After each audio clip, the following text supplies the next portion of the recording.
Look at that dome. Look at that. Welcome into this crossover edition of McCready and Siskey, powered by Rain Total Body Fuel and Hand Raised Guys, presented by Comer Heating and Air, Southern Air Conditioning and Heating. I'm Neal McCready. That is Tyler Siskey. What it is, sir? How are you? Doing good, man. How are you? I'm good. It's a Thursday late afternoon, I guess early evening. Today's the first day it has kind of felt like summer. I don't know if you've been out much today. Today kind of felt like summer. I haven't been out much, but on the small time out, it's hot. It's hot. It's supposed to cool off and actually be like really nice tomorrow. Like there's like a week of quasi cool weather, and then you know what's coming. What's coming? Heat. I'm here for it. I hate the cold. I don't mind it. That's got to get. Give me all the heat. Give me all the humidity. I'll tell you this year, as I'm trying to like get back, force the knee back into running, the heat has been nice. I went out yesterday, and I was walking, but I could kind of tell that my knee felt better. Yeah. Got a little loose. I waited till I got good and warm. And then I was like, I'm going to run like the length of this straightaway on the sidewalk. And I did nice and slow. And I was like, I'm okay. Can't help yourself, can you? And I had the music going. So I said, I'm going to finish this one song, like 3.5 minutes, right? So you're thinking 0.3 of a mile. I was going pretty slow. Finished the song. Was like, I'll do one more song. Ended up doing 3 songs. Looked down and I'd done a mile, and then I was like, you know what? I'm not gonna push it. I'm gonna chill right here. I'm gonna let this be baseline building block. I'm proud of you because I thought you were about to tell me you ran 10. Oh no. Now from a cardio standpoint, I was okay because I've been doing a lot of Peloton and stuff like that. So from a cardio standpoint, I was all right. It's just I didn't want to push the knee and then wake up tomorrow. My knee's like the size of a bowling ball, and I'm like, you moronic idiot. Yeah. All right. So for everybody joining us on YouTube and listening, so TikTok banned us on Monday. They did not like my. Yeah. I felt like it was more they banned you than they banned me, but. They banned. I said they banned me. They banned me on our TikTok channel from going live. Because listening to you the other day was sort of like listening to the Brady roast. I mean, I felt like I was just repeating the jokes. That's all I was doing. Yeah, I was repeating the jokes. But one thing that they didn't, by gosh, prevent us from doing is today we're live on Instagram. So you'll give them a shot. We're going to give you a shot at Instagram to get us banned here. If I can make it past the 30-minute mark, I'll be good today, though.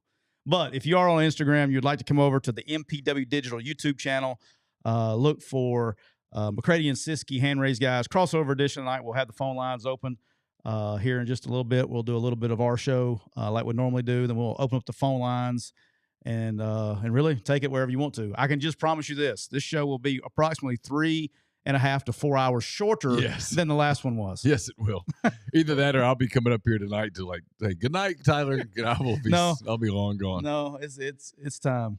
Whew. I'm not drinking tonight, so same. This is water. That kind of prevents the length of the show from going any further than necessary. We are brought to you by Comer Heating and Air, Southern Air Conditioning and Heating. Different name, same great people, products, and services. If you live in Oxford, Batesville, Tupelo, or the surrounding area, call Comer 662-801-1777. If you live in Hernando, Memphis, or the surrounding area, call Southern 662-429-4429.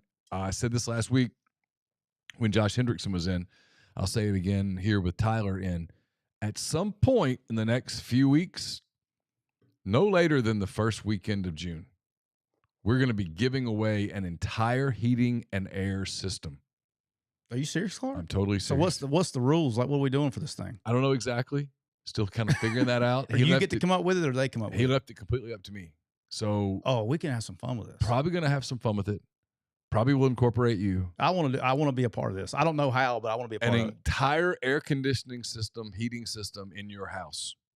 Dude, it's like $10,000, huh? I was going to say it's approximately $10,000. What are we doing? Let's go. So, hey, thank you to all the people at Comer Heating and Air and Southern Air Conditioning. How awesome was that? In the meantime, it's about to get hot. I mean, all jokes aside, if you have lived in the South, you know this. You know what's coming. Heat. We can all talk about how much we enjoy it. Turn off your air conditioner and then come inside and tell me how much you enjoy it. If your AC hadn't been checked out, or it's kind of sounding a little funny or acting a little funny, call Comer, call Southern, and tell them, hey, I heard about this on Hand Raise Guys, on MPW Digital, whatever you want to do. And you're going to get $25 off your spring cleaning, which is, right, just a little checkup. Make sure your AC is good. Save $25. And if you've got a problem, hell, now's the time to figure it out. You don't want to do it. You don't want to do it like July the 2nd. We've done that. We had to have one replaced on July the 4th. The people at Comer, actually, because we're in the Comer area, actually came and replaced our unit on July the 4th.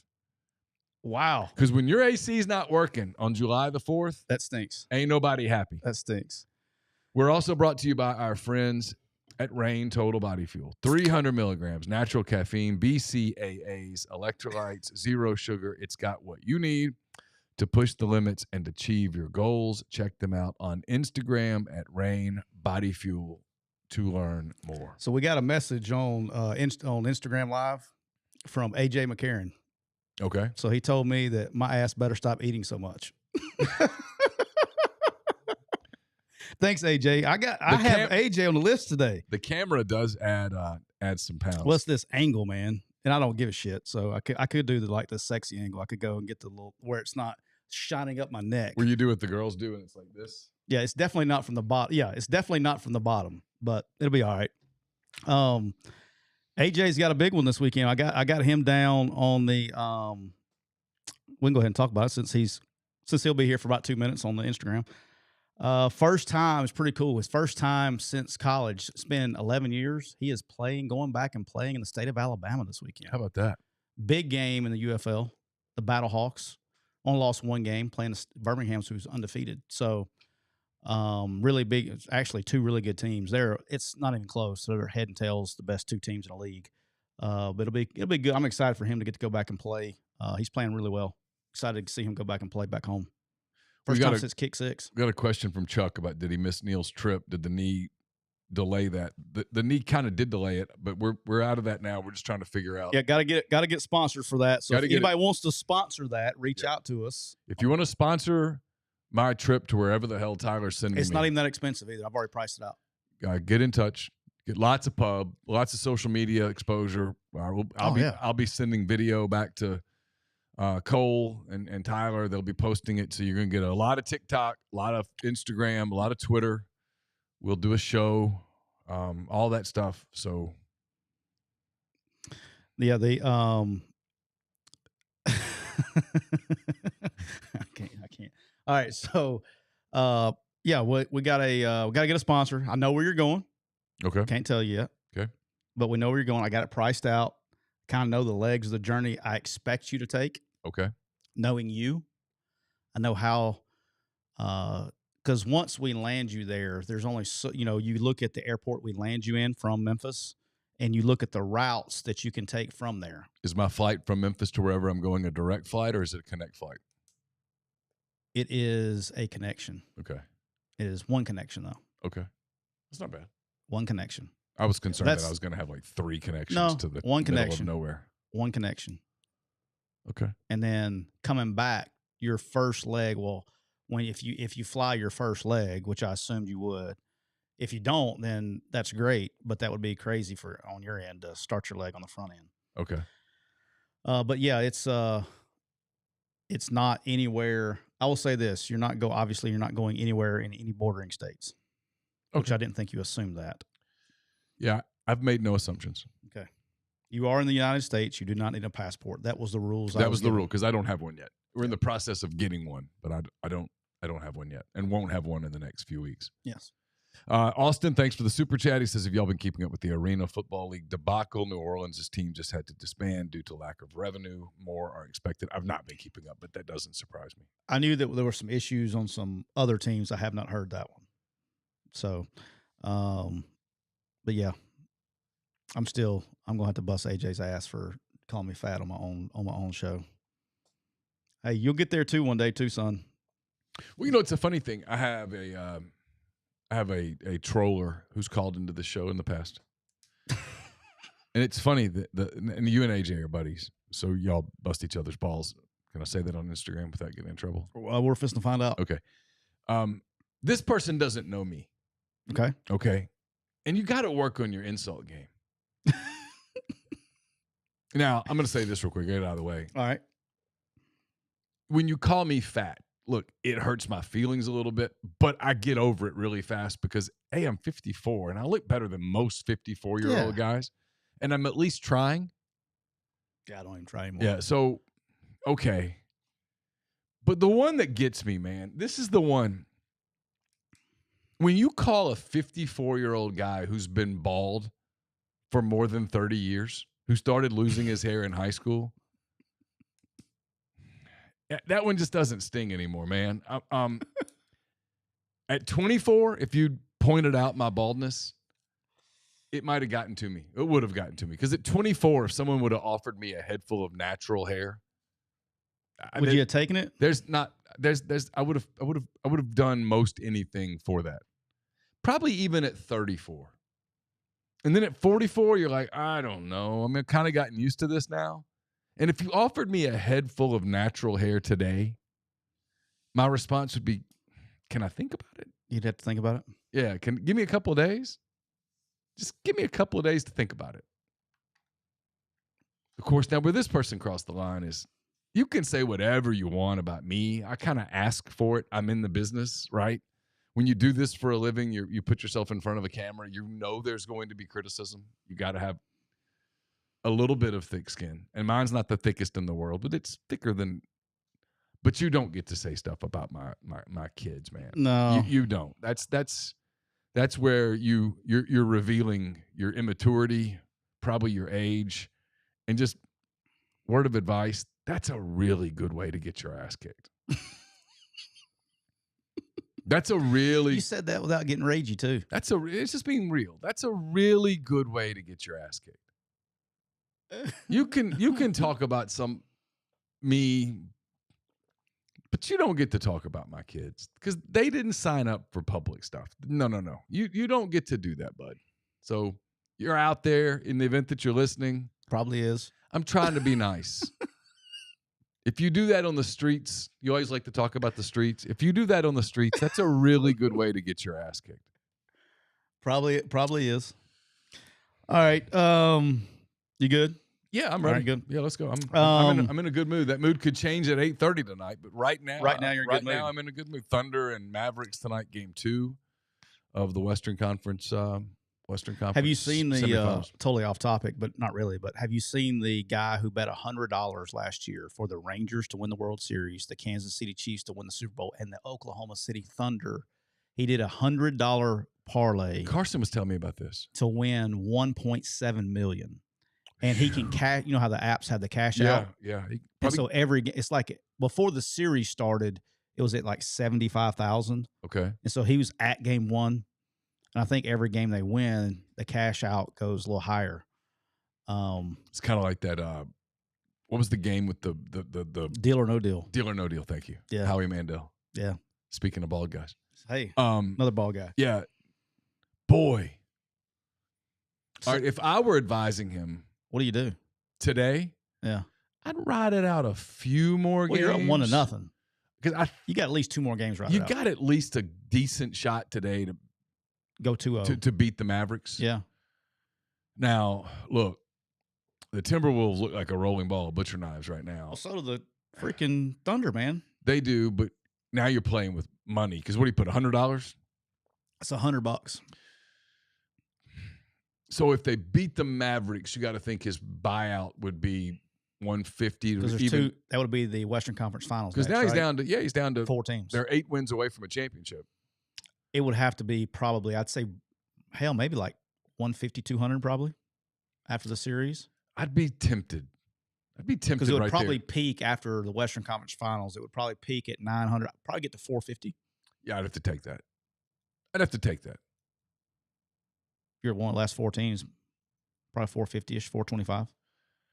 And with the Porzingis injury in Boston, as good as they look, they're fallible now. I mean, they all season it was like, hey, no one's beating Boston. I was in that category too. But if Kristaps Porzingis is limited or out, I mean, I would make Minnesota a favorite over Boston. I would make Boston a favorite over Oklahoma City, but it'd be tight. I mean, it wouldn't be such a favorite. For football terms, for people, I would make it like a 3.5, 4-point favorite. 4-point underdogs win all the damn time. What the hell does somebody said in the comments? Shake that bear. What the hell does that mean? I don't know. No. Don't even know what you're talking about. All right, Neal. I'm going to classify this one under we're on the street and don't shoot the messenger. Okay. I was sharing a little bit with you about this before we started. Okay. So I know where the conversation happened. Okay. You know where I got it from. I do. All right. So I was having a phone conversation with a friend of mine who hasn't done our show, who is a head coach in FBS. And we were talking about portal stuff. We were talking about recruiting stuff, all that, since it's in the heart of spring recruiting and they're trying to sign kids and yada, yada, yada. And we were talking, and we start going down this NIL path. It goes to the transfer portal. It gets into APR. And he goes, well, we won't have to be dealing with that much longer. And this friend of mine is involved in some, I guess committees is the right word, committees and things like that. That's correct. Do those kind of things. And he goes, well, we won't have to be doing this much longer. And I said, what are you talking about? He goes, well, here in about 6 weeks, basically he was mentioning next month or this summer, that they are planning to announce a break-off in college football. All right, you've been talking about this for a while. I didn't make it up the first time. No, I know you didn't. Can you specify what a break-off A break-off means? there would be a Power 5, there would be a Power 4, I guess, league, and then a Group of 5 league. The Group of 5 league would have their own playoff system, the whole deal. But it's a way to satisfy basically the way it was explained to me is that as Ross Dellinger, I think Ross, I'm going to give him credit anyway because I like Ross, reported earlier this week or last week about the revenue sharing and the amount of money that would be going into that there were only about 30 schools that could afford that, and thus it's not going to work. And so this has kind of been their plan all along. It's going to be a way to satisfy that. He also told me that this House Republicans deal where Russell Fry and Barry Moore introduced a bill to grant the NCAA legal safe harbor to enforce the rules. Okay. That's also going to be a part of this, like this settlement, this House versus the NCAA settlement. But there's going to be a commissioner of college football. There's going to be football is going to separate from what we know as the NCAA. Okay, so there's a lot of questions that come. Yeah, I don't know a lot of the answers because we were just over a phone conversation. I was kind of mind blown. Listen to this. Like I said, don't shoot the messenger. I didn't make this shit up. So Power 5 will be one organization. That was my understanding. And the Group of 5 will be separate. So they'll play in a completely different championship format. Yep. Okay, which has always kind of made sense. Should. All right. The natural question is who governs this? Who makes the rules? Who enforces the rules? Are there any rules? I think there's going to be, my understanding was going to be a commissioner, and it was going to be ran very similar to the NFL.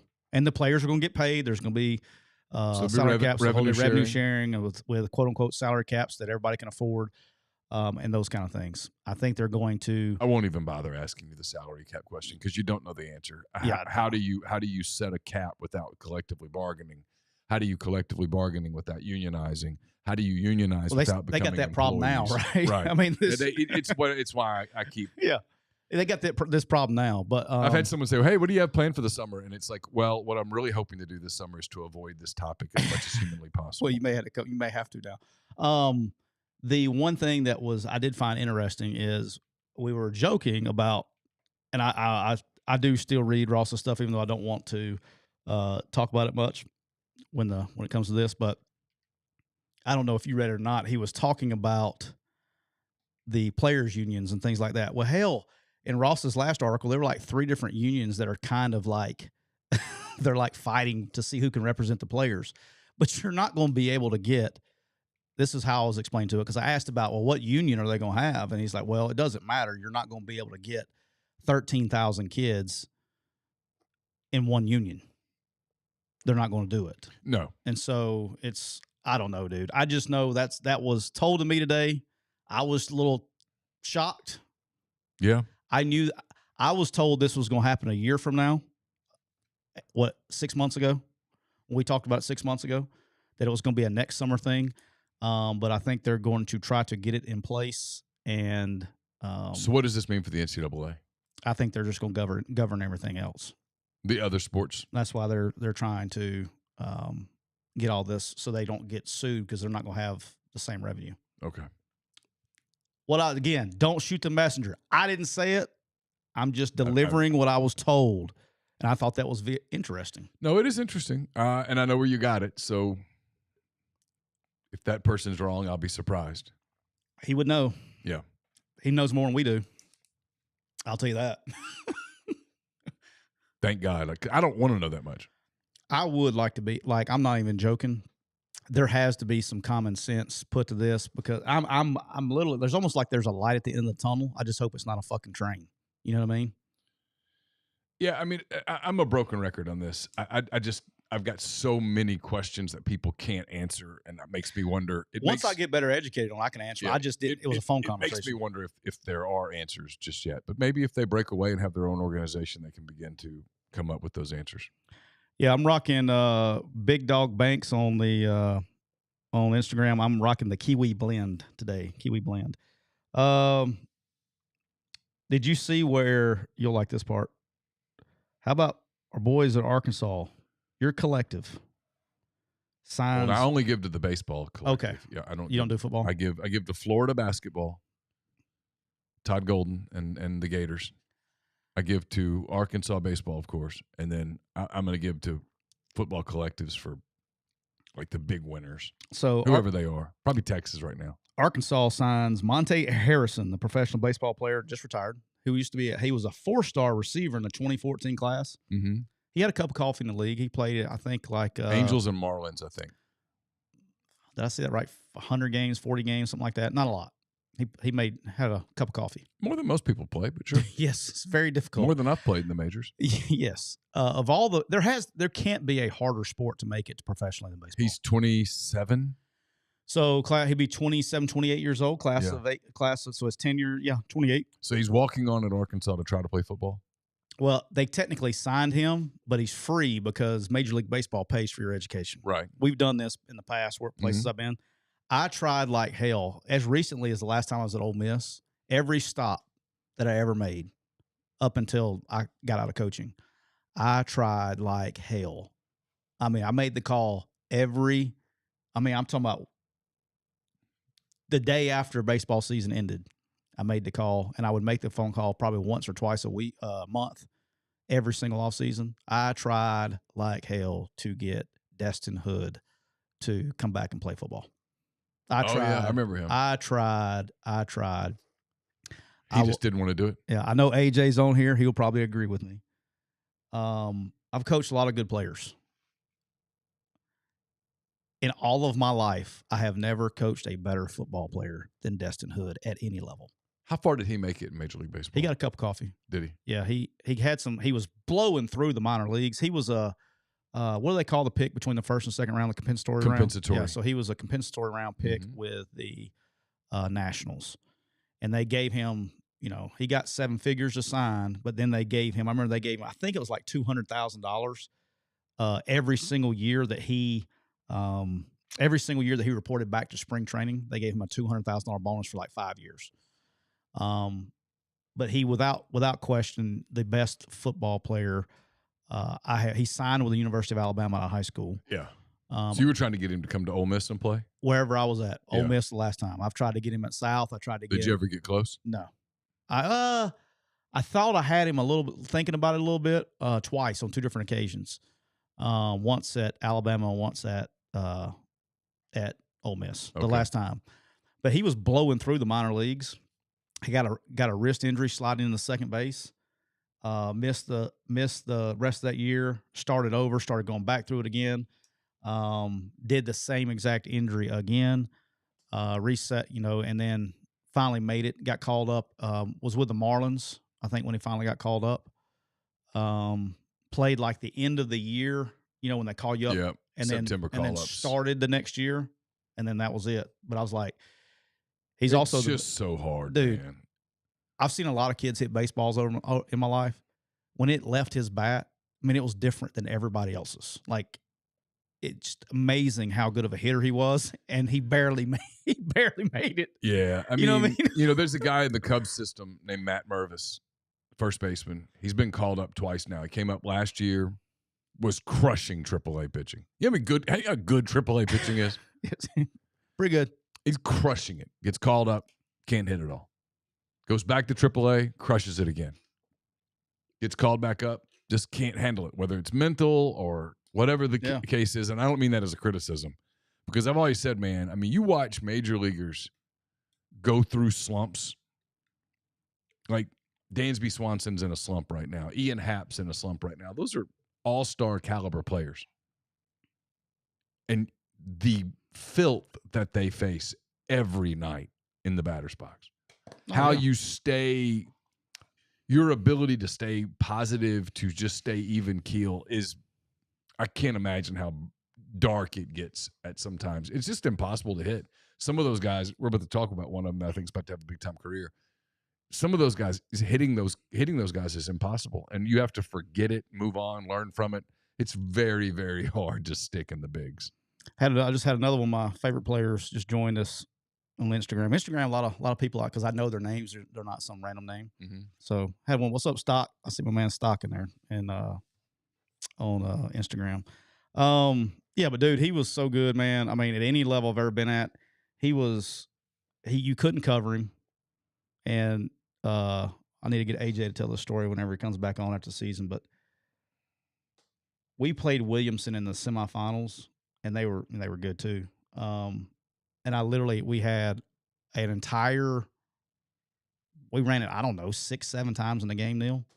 He was the X by himself. And the play was we sprinted out to the single receiver. There was one option. We sprinted out, rolled the pocket to the single receiver because they were good up front. We were not very good. And I said, all right. I said, they would play man free. This is like backyard ball coverage. They would play man free and take the free safety out of the middle of the field and double him. Okay. I said, we're just going to break their wheel right here. I said, we're going to roll the pocket. I said, you got anywhere between 15 and 22 yards to get open. I said, when you feel like you're open, you put your foot in the ground and come back down the stem. And I said, AJ, put it on him. So AJ, when he saw he's put his foot in the ground, we went right down the field. So anytime they tell you that it's good coaching versus good players, hey, that was the dumbest scheme you could have ever designed in the history of football. Clark Lee with the super chat here in the yeah, they couldn't stop it. They couldn't stop it. I was sitting there going, man. Everybody's like, "Hey, great play call, coach." No, actually, that was really stupid. AJ had one option and one option on. They couldn't cover the guy. Yeah, and he's just that good. And then he'd go play defense, and he'd play corner, and you could not.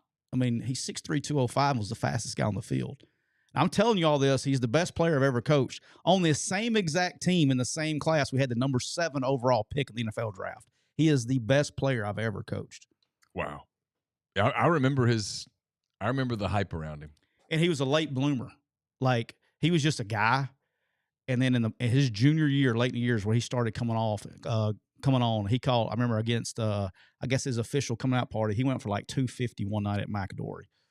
Him and AJ and they won the game by themselves. But he was uncoverable, great, big, huge mitts, man. He was a dude. So, let's see what we got here. So we're talking about filth. Paul Skenes. Paul Skenes. I was sitting there making his debut on Saturday for the Pittsburgh Pirates against the Chicago Cubs. Yep.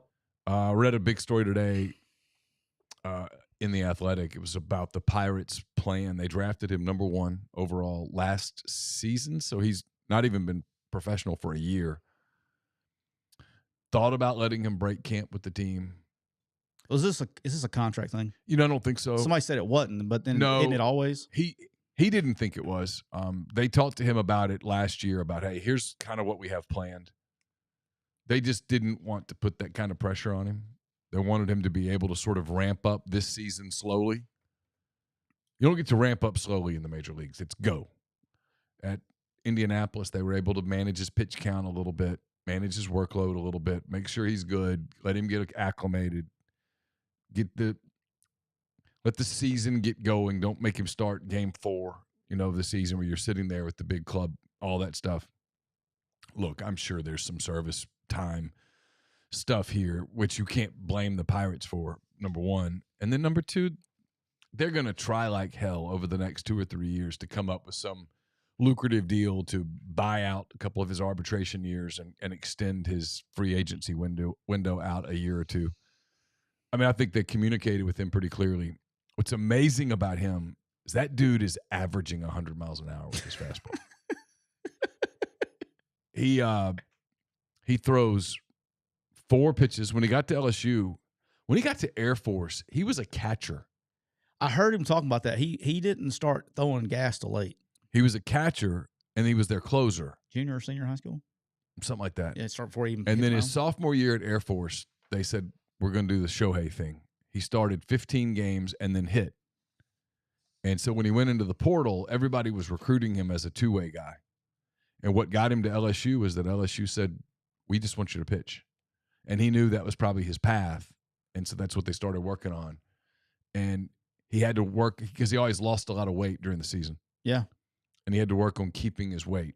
Did you read the story? Did you read the thing about he would eat honey during games? No, I didn't see that.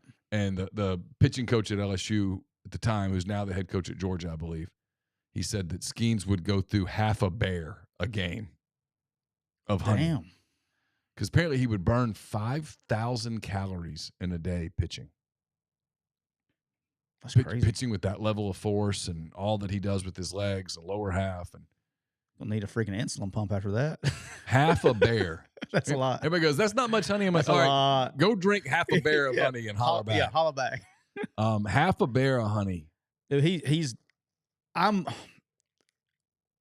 definitely not a Major League Baseball pitching coach by any stretch of the imagination. I'm a little bit, I think part of the problem we have with pitchers now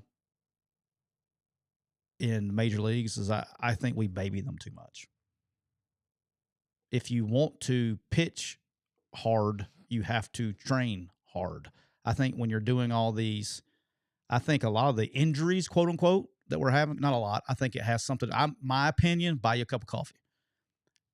When you're coming through high school, a kid never had any injuries, whatever, he gets to college, whatever. Well, now we change the way he's used to throwing, used to doing a program. If you're wanting to, like I tell Brock, I've told him his whole life, hey, if you want to be a fast runner, do you know what you have to do? You have to run fast. It doesn't just happen. If you want to throw hard, you have to throw hard. If you want to throw a lot of pitches, you have to throw a lot of pitches. You have to train that way instead of going, hey, look, we're going to stretch you out. We're going to do this. Like I keep going back in my head to 2 dominant pitchers that had unbelievable stuff. And I felt like we got cheated on their career, which one of them was Mark Pryor. Yeah. Okay. And the other one, what's my guy that was with the Nationals? That was unhittable. Steven Strasburg. Unfreaking hittable. And then we get cut short because, hey, we're going to shut you down because of this and that, and you don't do that. And you don't put race cars in the garage. Some of Pryor, I don't know if you remember in 2003, the Cubs were playing the Braves at Wrigley, and I want to say it was June or July, and Pryor was running the bases, and he had a collision with Marcus Giles. Yeah, I do remember that. And he landed on his shoulder, and a lot of people think that he got hurt that day and kind of covered it up. But you know what I mean? Hey, does that make sense what I'm trying to say? Sure, I mean, that's just kind of, I believe you have to, I mean, it's like, oh my gosh, it's like we're playing. If you're a football coach, okay, and it's just like anything, you have to go to your conditions. But if you're a football coach, and Saturday is going to be hot as hell, and you're playing in College Station outside at 2:30, you don't practice indoors all week. No, you get out in it. You get out in condition. If you're playing, if it's cold outside, you don't go in. I mean, and you're going to play in those conditions. You got to go out. If you know it's going to rain, you do wet ball drill. You have to condition to your conditions. And I think we baby these guys, and then what happens is you're babying them on, dude, we're doing this, we're taking care of it, and then it gets nut cutting time, and we got to put you in there, and you got to go, and you're not used to the stress on your body. Yeah. I think the other thing is for some guys, and he talked about this, was that he had to develop some other pitches just to prevent the wear and tear from fastball. You can't run hot the whole game and go 8-9 innings. I mean, if you go back and look at the guys who do it, unless you are an absolute physical freak, and some guys are, but not many. So you got to really learn how to pitch. That's what the difference between him from 2 years ago to today is that he's always been able to throw hard and have great stuff, but now he's learned how to pitch. He's learned how to manage himself. It's going to be a lot of fun. I mean, I'm all in. It's the most anticipated MLB debut since Strasburg. Shohei, maybe. Yeah, maybe so. But he's top 2 or 3. But I guess I was thinking like draft choices. Oh, yeah. He's probably the most since Strasburg, and before that, it was probably Pryor. Yeah, I agree with that. Yeah. Last thing, we open his phone lines.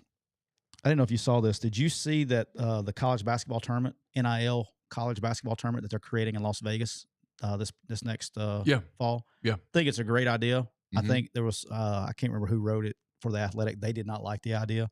For those that don't know, they're going to have 8. They're going to eventually, like next year, do 16. They're basically going to have a tournament, and it's really good teams. It's the best of the best in Las Vegas, and they're going to, basically guarantee NIL money for the kids that go play in a tournament. Well, it's not pay for play, so they're doing, while they're out there, they're doing some promotional things and all that stuff, allegedly, legally getting their money, right? I think this is a great idea. They should do this in football. They should do this 100%. Do this in football with these week 0 games. Yeah, and it got me thinking. Like a perfect example, Oklahoma's coming to the SEC, right? Mm-hmm. Well, we're losing the Oklahoma State game. How awesome would a neutral site for NIL purposes? You could stream it, do whatever you want to do. You could get a TV contract for that one game. You go play a week 0 game against Oklahoma State. How much money could you get NIL wise? I mean, you raise serious money. I mean, I would think you could raise a pretty good bit of corporate money. Here's the deal. They're going to have to figure out ways, they know it, to avoid donor fatigue. And you're going to have to come up. If you're going to continue to raise the NIL, I hate that stupid. You've already coined it. Say your word. Pay for play. There you go. If you're going to increase what you can pay them, you're going to have to involve corporates. And the problem with asking corporates, I know FedEx says hello, but asking corporates to sponsor one team, is that I don't know that that's great business, right? I mean, one business sponsors one team. And the way college sports are so emotional, you'll literally have people go, well, I'm not shopping at Siskey Mart because he sponsors Alabama. Yeah, no. I'm not going anywhere where the money goes to Alabama. I don't know that people do that with pro teams, for example. I don't know that any Portland Trailblazers fan passing through Texas goes, I'm not stopping at Love's. I'm not giving money to the Thunder. Logo. Yeah. I don't know that happens. Do they all do that now? Yeah, every team has a logo. Yeah. Has a corporate sponsor. That's coming. The Braves, I think, had Quikrete for a while. Yeah.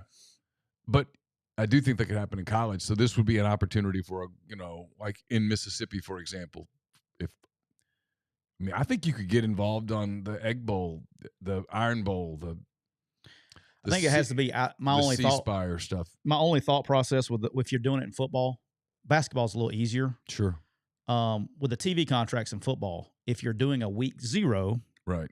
A week 0, which is an extra game, week 0 game versus, and it's non-conference because when you already did these week 0 games, it's just getting coaches to buy it, and they'll do it for the money. Do it for the money. If you tell them, that could be a big advantage though too. Now, sure. If you're saying, think about this. What would an Alabama-Ohio State game do in Atlanta? Do a ton. Sponsored by Chick-fil-A. I get it. In NIL wise, I think they're in this article, one of the basketball coaches was asked about it, and he specifically, I don't know if you read it or not. That's why it was perfect you said that. He specifically mentioned donor fatigue, and this is a way to help alleviate that. Well, the donor fatigue is a real thing. Yeah. So it's just going to get worse, allegedly depends on the next 6 to 8 weeks. In the current model, it's going to get worse because people are going to get tired of getting hit up for money. 100%. So, all right, you want to open them up? That's all I got. I kept it nice and short for you today, so we could open them up. Do me a favor. Yep. No, you can't because your phone's. I'm gonna try on my phone again and make sure it's working. This deal doesn't always work, but I've got it here where I can call it. I called a different number last week.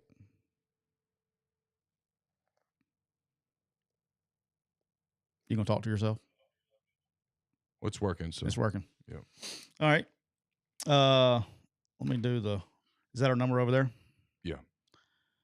Let me go phone lines. And if that one doesn't work, I'll open up the Skype line. Okay. But it should be working. I just tried it myself, so should be open. Are we headed for a day where football and basketball success means your university needs a billionaire benefactor? Maybe. In the current model? I mean, maybe. I mean, this conversation is like it's just like going in a circle. I've got too many questions to be able to answer it emphatically, but maybe. I am very cynical of this philosophy of, well, we didn't do well enough. Let's do better. Let's throw more money at it. Let's buy more. Okay, yeah, but at some point you hit a ceiling on money. And if you become dependent on donors, what happens when the economy takes a downturn? I mean, I've done this a million times. If you're talking about individual donors, you and Aaron are giving $500 a month to the Troy Collective. Okay? That's news to her. Probably not good news. Which leads to my point. Yeah. Okay? And then all of a sudden, Brock's got to have shoulder surgery. Yeah. Let's not say that. Oh, or you got to have put it on me. You got to have foot surgery. Yeah. All right? It's going to lay you up for a few weeks. He did break his finger last week. It's going to lay you up for a few weeks. It's going to be expensive. She says, and in this scenario, you guys aren't just raking. Maybe you had a rough year. Maybe you didn't have a good year. All right. And you start going through the budget. What's one of the very first things you're going to cut? I'm glad to say sayonara to my Trojans. I mean, that $500 is just going to go away. And so for them to get you back down the road is not going to be easy because you're going to get used to spending that money somewhere else. Speaking of the Oxford Chargers won, going to the North Half championship starting tomorrow. First game of a 3-game series at Hernando. Coach at Hernando, he listens to our show as well. But really excited for it. I mean, it's two good teams. They got a great team. They do. They got us twice in the regular season. I think we had like a 4-run lead. One of the kids or something. Did they win the district or did you? They did. They won the district. They won the district. They only lost one game in the whole district. We were up on them 3 or 4 runs, something like that, late in the game, and they dropped like a 5 spot in last inning, and then they beat us like we stole something when we went up there. So they beat Lewisburg in 3. I know this is a shocker. Brady Stinnett is on fire right now. He walks it off. Yeah, I saw that. We were watching. We were streaming. Walks it off with a double. He was trotting that thing, though. Carson said the right fielder almost got it. He was trotting it.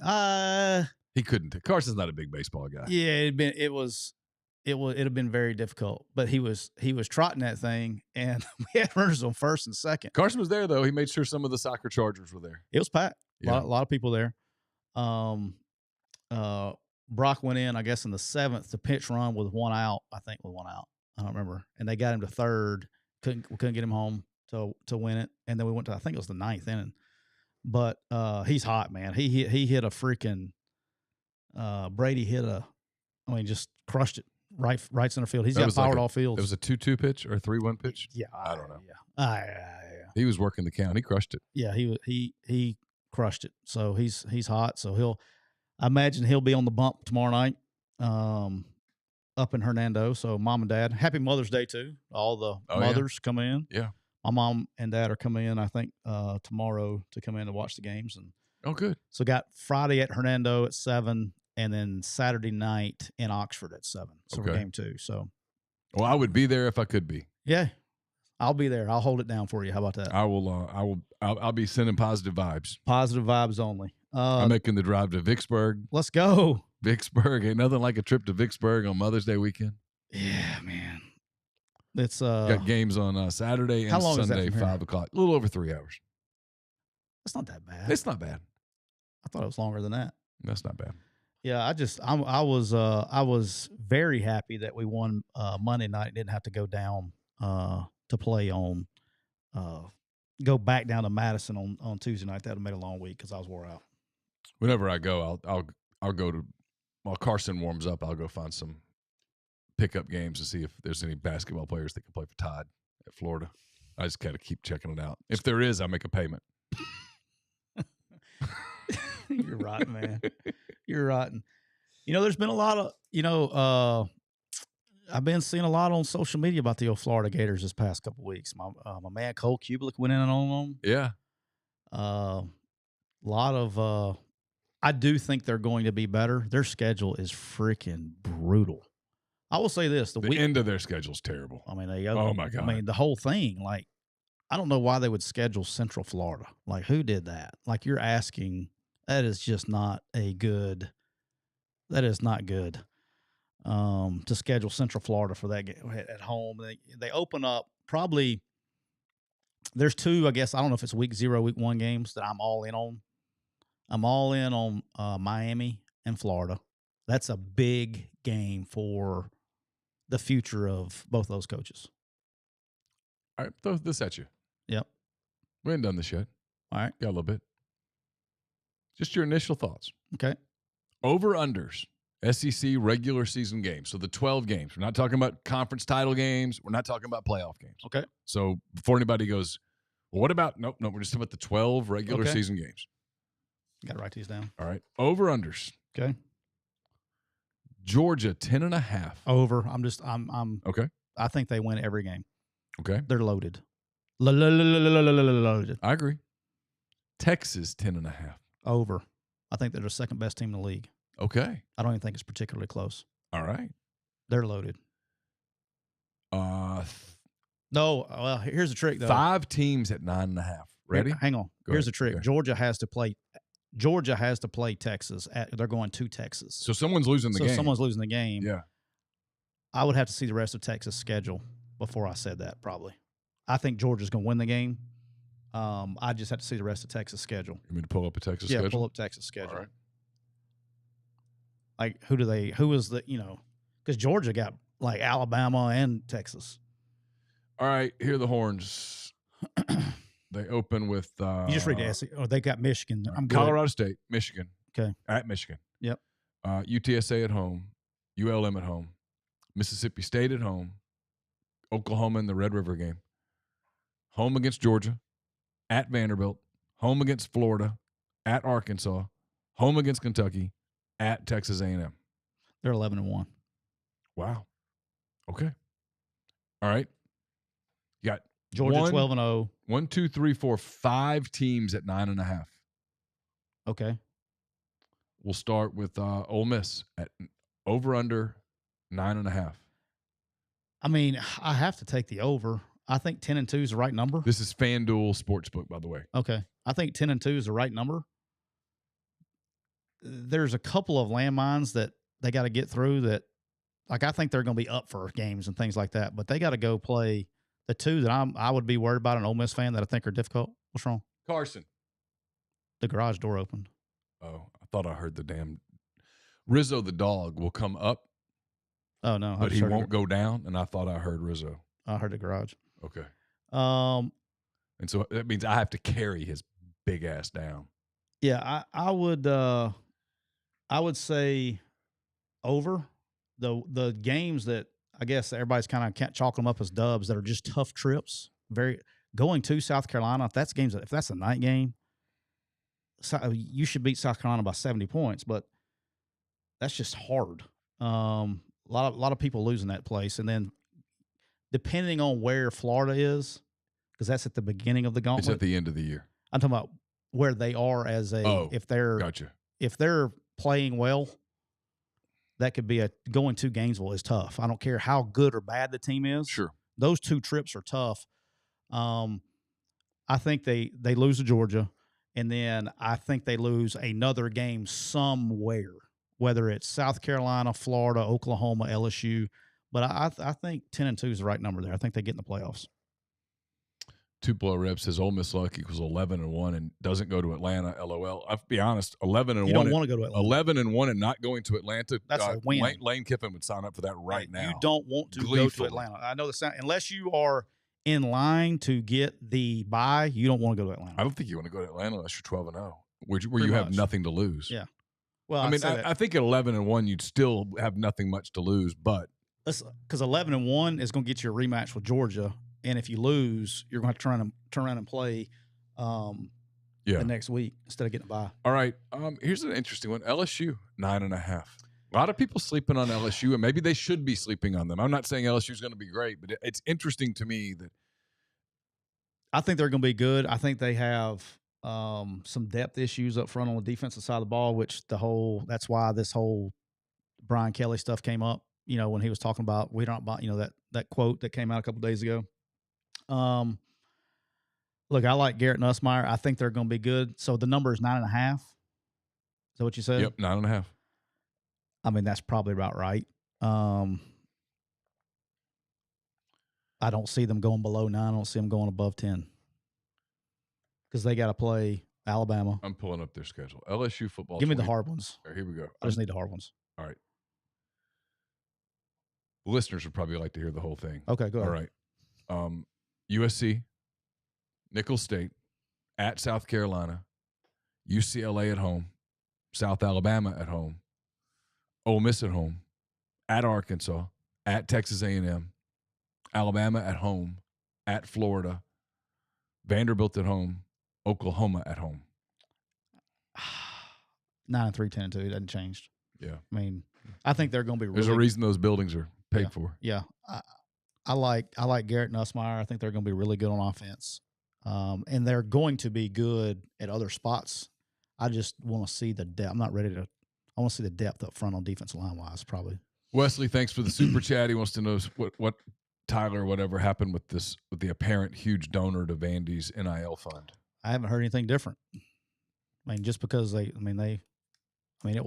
was a nice donation, but it still doesn't put them in the ballpark. The rumor was Cuban. Was that right? That was what I've been told. His daughter goes there. I don't know that. I just know it was him. All right, Alabama 9.5. I think they're going to be fine. I go over. I think they're a 10-2 team. I would. They got to play Georgia, LSU. Yeah, I'm pulling them up. All right, Alabama 2024, Western Kentucky, South Florida, at Wisconsin, Georgia at home, at Vanderbilt, South Carolina at home, at Tennessee, Missouri at home, at LSU, Mercer at home, at Oklahoma, Auburn at home. I like the under.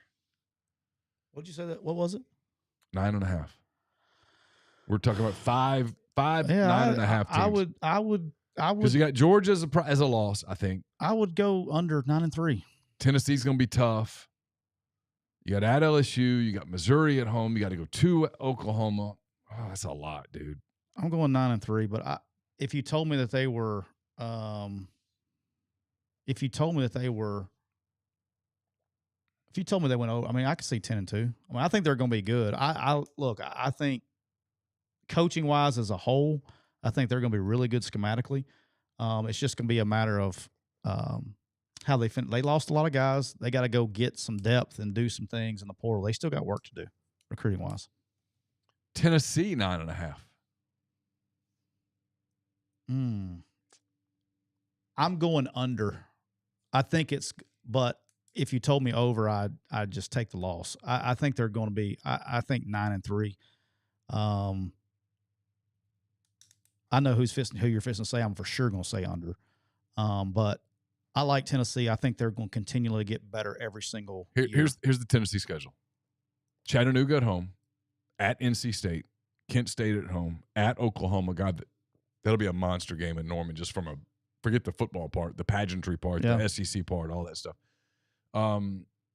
At Arkansas, home against Florida, home against Alabama, home against Kentucky, home against Mississippi State. That's a homestand.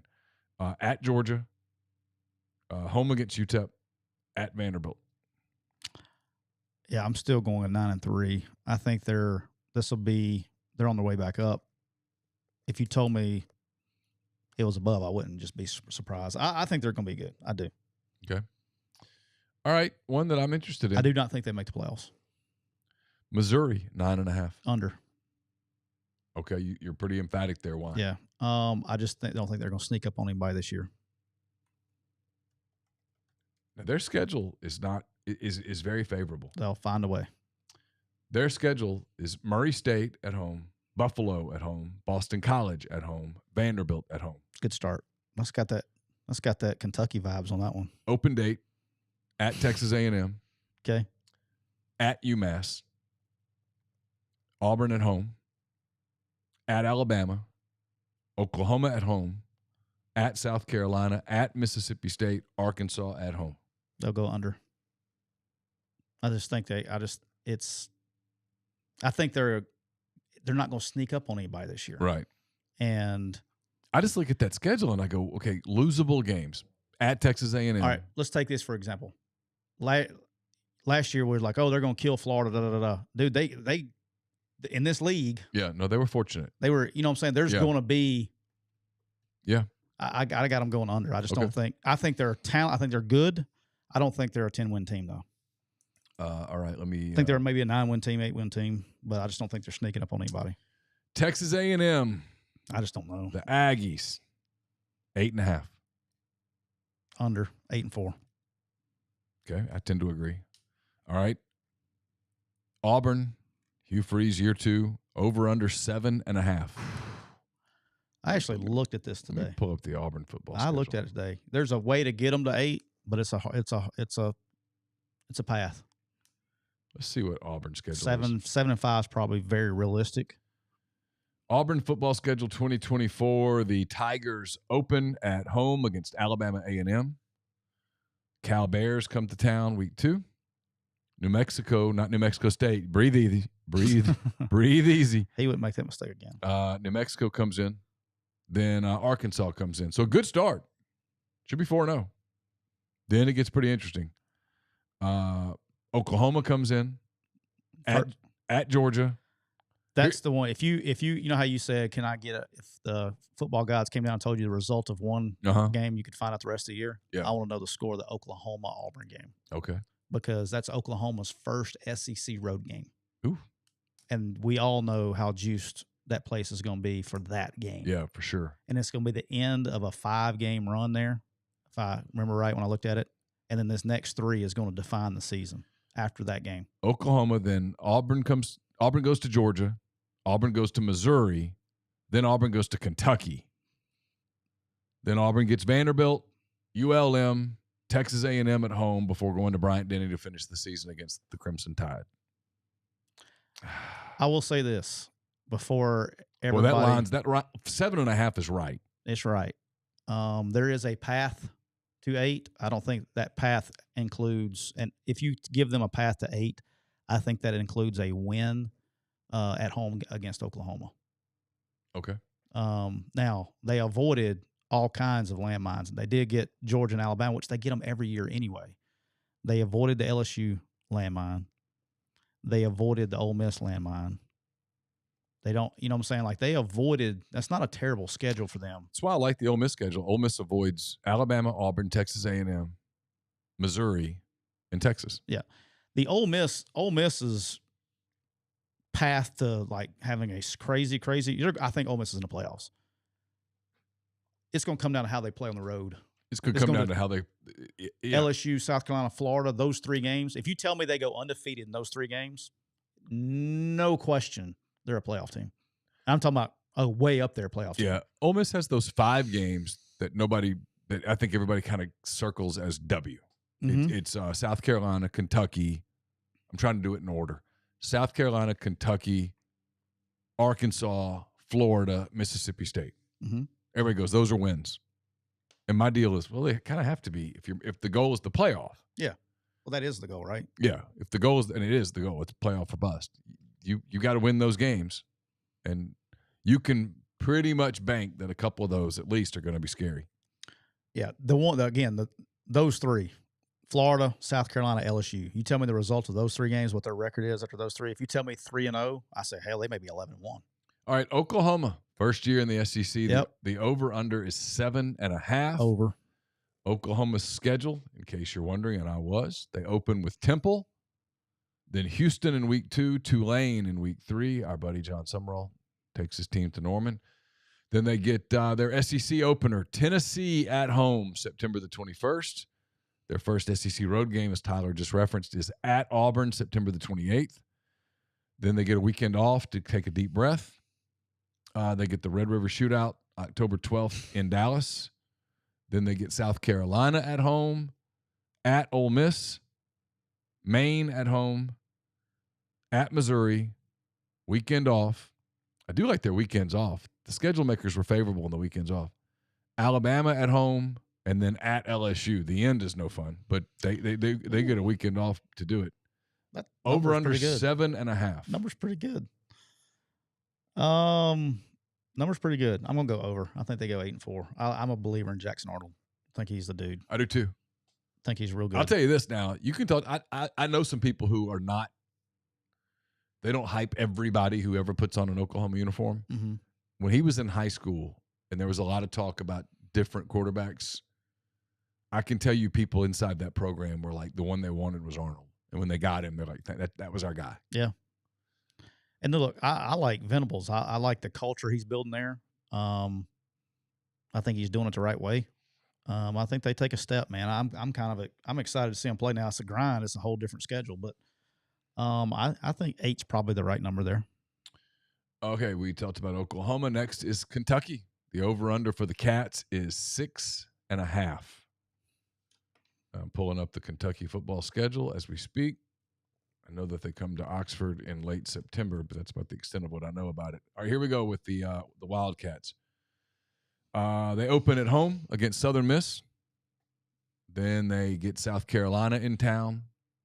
Georgia comes in town week 3, followed by Ohio, and then a trip to Ole Miss to finish the month of September. They open October after an open date with Vanderbilt at home, at Florida, Auburn at home, at Tennessee November 2nd, weekend off, and they finish with Murray State, at Texas, and Louisville at home. So 6, we're looking for 7 wins to go over. All right, I'm going to go over, Neal. Let me tell you why. Okay. Little known fact here. A little known fact here. What if I like the over too. What if I told you that Kentucky has the most returning starters in the SEC? Okay. They have 17 starters coming back. Is that right? And they added Brock Vandergrift to that group. Yeah. So. And they brought the coordinator back, right? Yeah, he was back last year. Okay. I personally, I think that's a recipe for success. Okay. That's what I'm going to go over. If you tell me I get to 7, I mean, that's going to a bowl game. I got them at 8. Yeah, I mean, I think they're going to be fine. They're like I've got them. I like Brock Vandergrift as a quarterback as well. I've got them losing to Georgia, Ole Miss, Tennessee, and Texas. Yeah, but I think that would give me 1 to spare for them to still go over. Yeah, they got 17 returning starters, man. I mean, that says something. That's not counting your quarterback that you just brought one in the portal. South Carolina, the over/under on the Gamecocks is 5.5. Ooh, boy, Vegas not excited about them, are they? Vegas does not like the Gamecocks without Spencer Rattler. Their schedule, in case you're wondering, and I was, is they open with Old Dominion at home August 31st. They go to Kentucky. LSU comes there September 14th. They get Akron at home, weekend off. Ole Miss comes in on October the 5th. Then they go to Alabama, then to Oklahoma, weekend off. They get Texas A&M at home, at Vanderbilt, Missouri at home, Wofford at home, at Clemson. I like the under. Yeah, I don't know. I mean, it's like getting them to 6. I don't know, man. I wouldn't even have a good answer for you there. Once you get that bad, I mean, that's a low over/under. Okay, another SEC team. 2 more 5.5s. Is that right? I mean, you're basically saying they're going to be one of the 2 or 3 SEC teams that don't get bowl eligible. So 2 more 5.5s. We'll start with Arkansas, the Hogs, in a big year for Sam Pittman. They are over under 5.5. Let's see on this number It's here. so schedule dependent, isn't it? If you go over 5.5, you get plus 152. If you go under 5.5, it's minus 188. Well, that tells you what they think. It's really 5. Yeah, they think they're going under. So let's pull them up. I don't know the Arkansas schedule. I literally know the one weekend. Who do we know who the starting quarterback is? It's the kid from Boise State. He was the starter at Boise last year. I can't think of his name to save my life. All right, Arkansas 2024. The Razorbacks open at home with Arkansas Pine Bluff on a Thursday. At Oklahoma State, September the 7th. Fun fact, Oklahoma State has the most starters coming back in the entire country. How about that? How about that? How many? 20. They have 20. No, I'm sorry, the second most. They have 22. Virginia Tech, they have 21. Virginia Tech has 22 starters coming back. It's interesting. They were a good team last year. So, go ahead. All right, UAB at home. Okay. At Auburn. Texas A&M, which I think this is the last year that the two teams play in Dallas. They're going to go to home and home after that. That'll be good. Tennessee at home.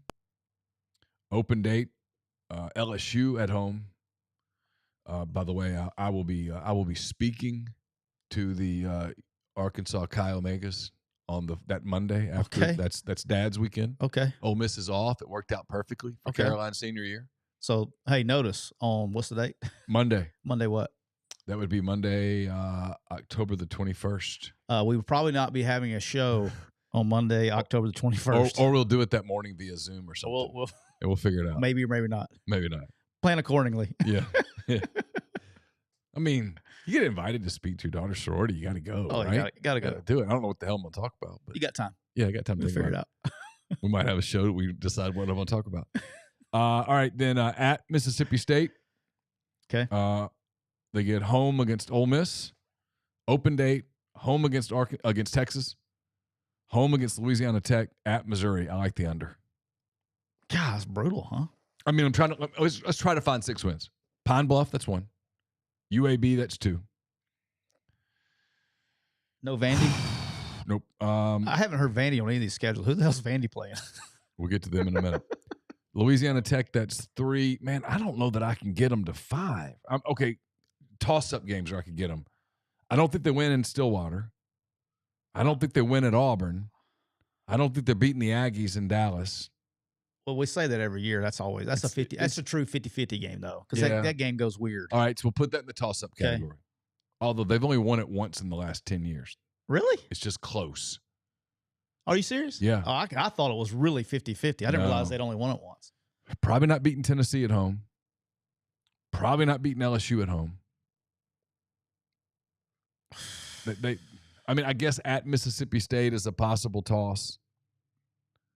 Not beating Ole Miss at home. Not beating Texas at home. And I don't think they're winning at Missouri. So how many games did you give them? Pine Bluff. You gave them 3? Yeah, I gave them 3. And they have to get to 6 to win the bet? Yeah, I gave them 3 and put 2 in the toss. If I give them one of the tosses, that's 4 and 8. I'll give them 5 and 7. How attractive is that job?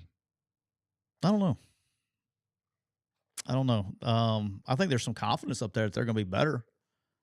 They got to look at the end of the day. If they're going to, I think it takes 6 and 6 to probably save his job, in my opinion. And I wish nothing more than Arkansas to go 6 and 6. And Sam Pittman, I love Sam Pittman. I think he is a great coach. They're not going to get, they can hit the reset button and all that stuff, but I like Sam Pittman. I do. And y'all can hate on me all you want to. I like him as a coach. No, I mean, I get it. We're in the scoreboard business. I understand all that, but I think he's a fantastic coach. All right, the Florida Gators are also like Arkansas. Coach going into the season on a hot seat. The over/under is 5.5. By the way, thank you to Jay Robertson for the super chat. Appreciate that. Thanks, very Jay. Much. All right, 5.5, and the Gators open at home against Miami. Then they get Samford. That is going to be one of the most fascinating games of the season, because you got two coaches in very similar situations. Yeah, they both need that one. And they Samford in week 2. Okay. Texas A&M at home. And by the way, Mac Howard from Oxford transferred from Utah to Samford to be the quarterback. Oh, how about that? Good for him. Yeah. Week 4, they go to Mississippi State. Okay. Open date. And then, man, the rest of this is just, I mean, holy mother of UCF at home. That one, Why? I don't understand that one. Why do you play that game? That's like Arkansas never playing Arkansas State. You just don't play those games. It's Ole Miss not playing Memphis. That's Ole Miss not playing Southern Miss. You have nothing to win and everything to lose. And they're going to circle it. Because, and if you don't win that game by – the only way that you won't get any grief over that is if you win that game by 75 points. Yeah. And that's not going to happen. All right, then at Tennessee the next week. God dang. Kentucky at home. Open date. They'll need it because here's what comes. Listen to this, guys. This is, and down the stretch they come. I mean, listen to this. So it's Kentucky on October the 19th, open date, and then this. All right, hit me with it. Georgia in Jacksonville. Easy game. Easy money. Shut up. At Texas, LSU at home, Ole Miss at home, at Florida State. My God. Think about this. You could be really good and lose all those games. On FanDuel, according to what we're going over with, every one of the – I don't know what Florida State's over-under is, but they play 4 in a row whose win total is 9.5 or above in a row. In a row. I mean, listen to that one more time. Georgia on a neutral site, and they do it's 50-50. Yeah. At Texas, where it will not be 50-50. LSU and Ole Miss at home. At Florida State. So you're playing the defending ACC champs to close out. So you're playing teams, their over-under, according to FanDuel, are this. 11.5, 10.5, 9.5, 9.5, and I don't know what Florida State's is. I would guess it's 9.5 to 10.5. You're come on. Here, all kidding aside. The one before that against Kentucky's not a freebie. This is I love y'all. I'm not. If you've listened to this show for 5 minutes, you know that how much I really like Billy. This really could be a case. I don't know how much. What's their over/under win total? What do they got at? 5.5. I think they're going to be a better football team, but their record may not show it. Does that? I mean, if that makes sense. I mean, they lost two. They lost 2 players. They lost the Prince kid to Ole Miss, and they lost the Etienne kid to Georgia. But they've been recruiting well. Graham Mertz is back, and all that Graham Mertz hate that we had last year, all he did was throw 20 touchdowns and 3 picks last year. So he had a great year. He's coming back in year 2 of the system.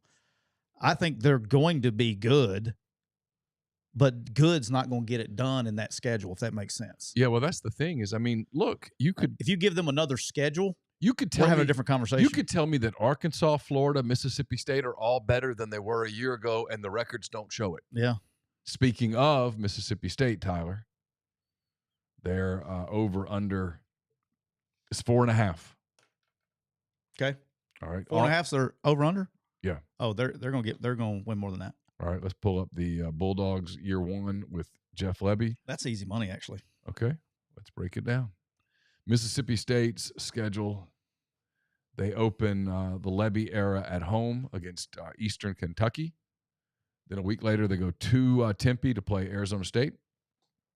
Come home to play Toledo and Florida back-to-back in September. Finish the month of September in Austin against Texas. Then they get an open date. They open their October slate against Georgia and Athens. At home against Mississippi State. At home against Arkansas. You said at home against Mississippi State. Who'd you mean? I'm sorry. At home against Texas A&M. There it was. At home against Arkansas. The month of November, they close with UMass at home, at Tennessee, open date, Missouri at home, at Ole Miss. That's easy over. 4 non-cons and pick one. They went. I mean, how many SEC teams go 4-8? I can get them there. Let's see: Eastern Kentucky, Arizona State, Toledo. That's 3. Florida's a toss-up. I think they beat Arkansas and UMass. Yeah, they're in. They're good. Yeah, that might be Actually, my What's two the favorite odds on that though? Is it big minus odds let me see. to go over? Sure, let me look. I bet it is. I bet it's minus over. Over is minus 106. Oh, under is minus 114. Wow. Yeah, I disagree with that one. Okay. Yeah, so far the two that I really like the most are Kentucky and Mississippi State over. Yeah, those are the ones that I see issues with. The other ones are pretty damn good. You wanted a Vanderbilt schedule. So What's by God, what do we set at? What we set the Vandy over under? The over under on the Vanderbilt Commodores. The always handsome Clark Lee, 2.5. 2.5. Vanderbilt's schedule is as follows. Just what's the non-con? That's all we need to know about. We're going to do we're going 0-8. What's the non-con? Here we go. They open against Virginia Tech. That's a loss. Then they get Alcorn State. Dub. At Georgia State. My Panthers, man. Quick U in the house. Okay. At Missouri. Alabama at home after an open date. So Alabama on October the 5th. At Kentucky. Ball State in Nashville, October the 19th. Dub. Okay, so that's 2 dubs. Texas at home. At Auburn on November 2nd.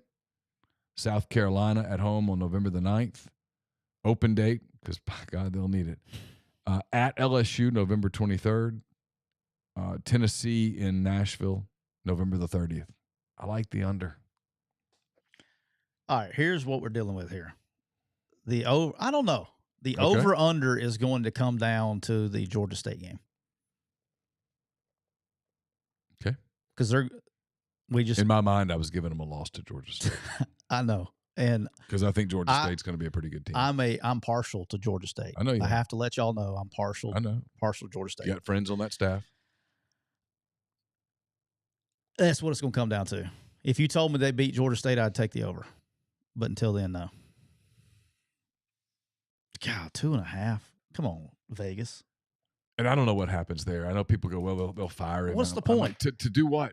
What's the point? I mean, he's doing as good of a job that can be done. And at some point at places like that, you got to do a cost-benefit analysis. You're firing him so that you can hire who's going to be different because, I mean, it's where I'm in the room.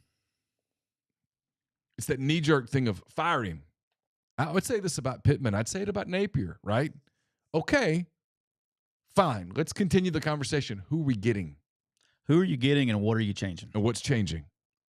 Those are 2 questions you have to ask. Yeah, because if let's say you're firing Sam Pittman.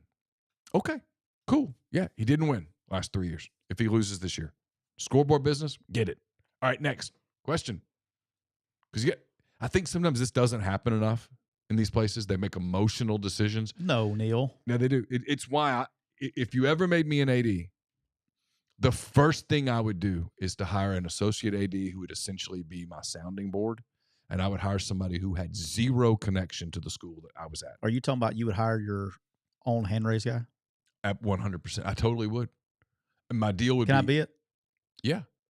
If we get the gig, you'll be my guy. And we'll go someplace that neither of us have any emotional connection. Ever. Where we've never been. There's no tie. Let's go to – would you want a Power 5 job or would you want a Group 5 job? Let's get in the big time. All right. We got to go somewhere that would be fun to live. Mm-hmm. Power 5, fun to live. Yeah. Let's go. No emotional connection. Yeah, no tie. No tie. Because we're going to get emotionally connected because we're going to be cheering for him every week. But we can't be, God, do you remember back in the, no, I don't want any of that.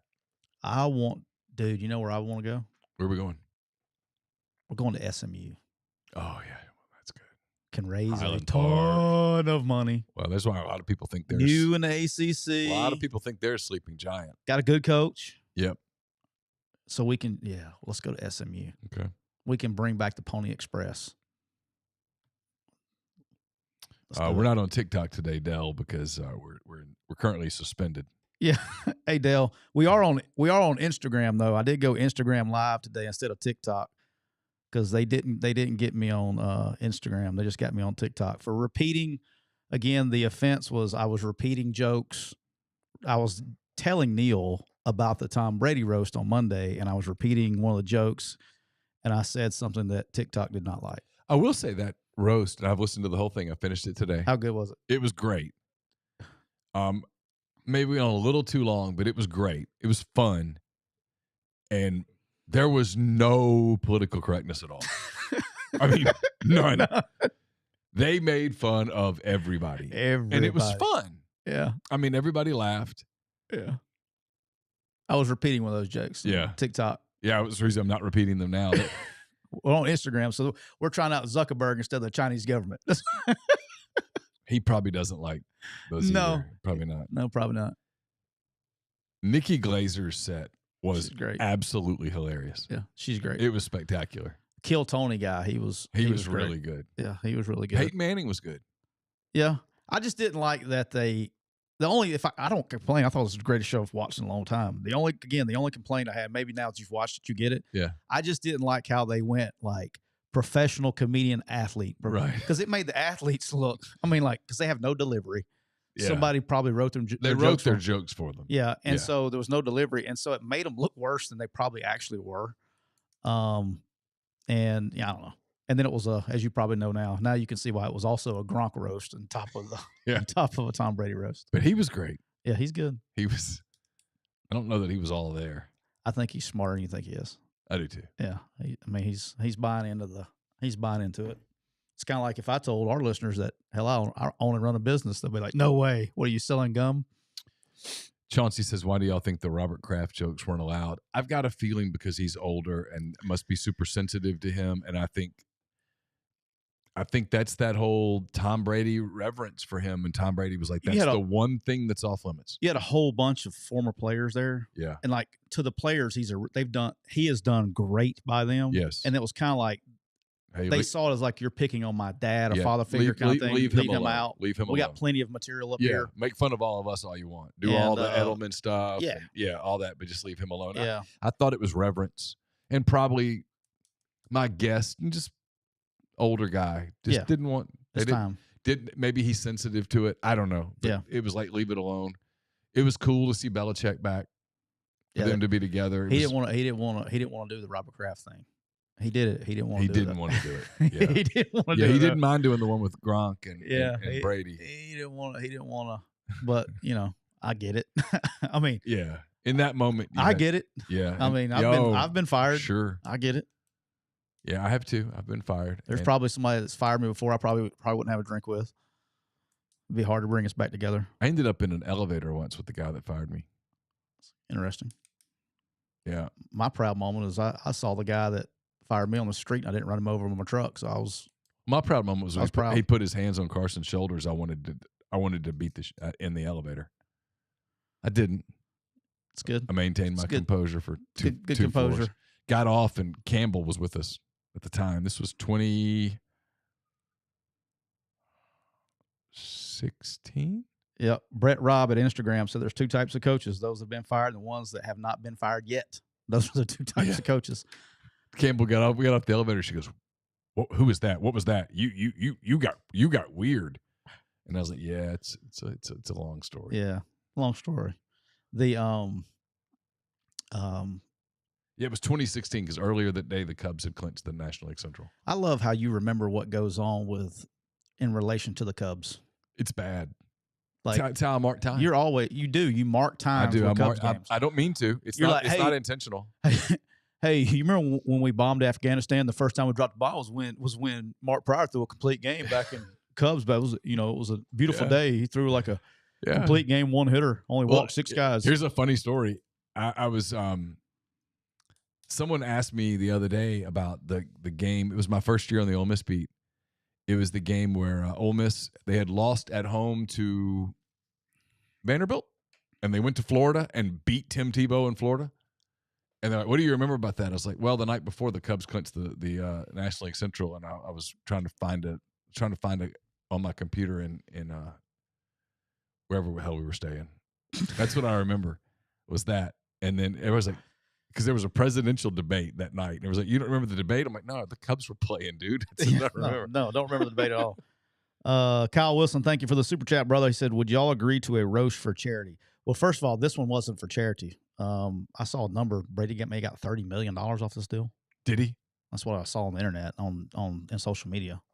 It's huge on Netflix. Oh, I'm guessing Netflix made quite a killing. They crushed it. I mean, I get roasted every day of my life. I mean, I do a podcast where I sit here and look at y'all roast me in the chat for an hour and a half on 2 days a week. What I need to do a roast for? Yeah, I'd be fine with it. We get roasted on a daily basis. Yeah. I mean, there's people roasting me in here. I haven't looked back. But I mean, shit, AJ gets on here and calls me fat before I even get started today. Yeah. So, yeah, no, That's good that it doesn't bother you though. Dude, I got it. All kidding aside, like I never get, I'm with you. I don't get pissed off until you bring my kids into it. Yep. That's really, I mean, dude, I've been yelled at for, it's part of the sideline, like that would be a good show to put like a microphone, like on the back of your, if there was some way to just to pick it all up, Yep. like you should hear some of the things. And some of it's like so stupid that you want to say something, but it just makes it worse. You know what I mean? Like there's some really bad hecklers out there, just bad ones. Like you're just like, that's so dumb. Like at least make it good. You know what I mean? Like I actually appreciate a good troll. I appreciate a good heckler. I'm like, okay, that took effort and thought. The stuff that's dumb. And then, and I'm glad, like a lot of places that I've been, when I was at Alabama, we never lost at home. So that was a good thing. That was good for you guys. But when you're playing at home and your family's sitting down there and it's tough, like your family's in the family section and, the fans don't know who they are. And that's really hard on families. And so a lot of places will move them out. Like if I can make any recommendation, any coach that gets a really good contract where you got the school by the balls, the first thing that they should do get a box for the staff's families and get them out of there. It's really like, I don't know, probably over 20 years, probably, I don't know, half a dozen times, 10 times I've had my wife upset or my kids upset about what they heard in the stands. And it sucks. That's the hard stuff. That's the hard Someone wants me to tell the story about the pregnant woman in the elevator. It was bad. Well, I'm all ears. I haven't heard it. So we were at the beach, family trip. It was checkout day, thank God. Normally, you've known me for a long time. Normally, I'm pretty quiet. I keep to myself in groups like that. For whatever reason, I was trying to be friendly. That's what you get for trying to be a nice guy. That's what you get. And it's a young family. There were 2, maybe 3 kids in the elevator with them. And I had my cart, to load up our stuff. And I asked how far along she was. Oh, no, you didn't. No. She wasn't pregnant? No. Oh, the poor husband. Oh. The poor husband. He looked at me like, you asshole. You just ruined my vacation. Because they just gotten there. Oh, Neal, you did not. He said, he didn't say anything. He just looked at me. And I realized, it's like the two of us had total dialogue in that moment. I couldn't get off that elevator fast enough. Just couldn't wait to get in the car to go home. It went from, God, I hate our vacations over to, thank God we're out of here. When was this? I don't know. Years ago. Long time ago. I'll never, ever, ever, ever, ever in a gazillion years repeat that mistake. She could literally be giving birth in the elevator next time and you won't say a word. No. She'll be in labor. Literally, I could be in. Her water could burst. You'd be like, can I help you clean anything up? I could be in an elevator with a woman delivering twins right there. And I would be like, oh, nice day, huh? How you doing? Yeah, that's bad. Yep. That's bad, dude. Yeah, that sucks. I've been there. Oh, that's bad. That's where if someone could have, in that moment, you could dig a hole and just climb in.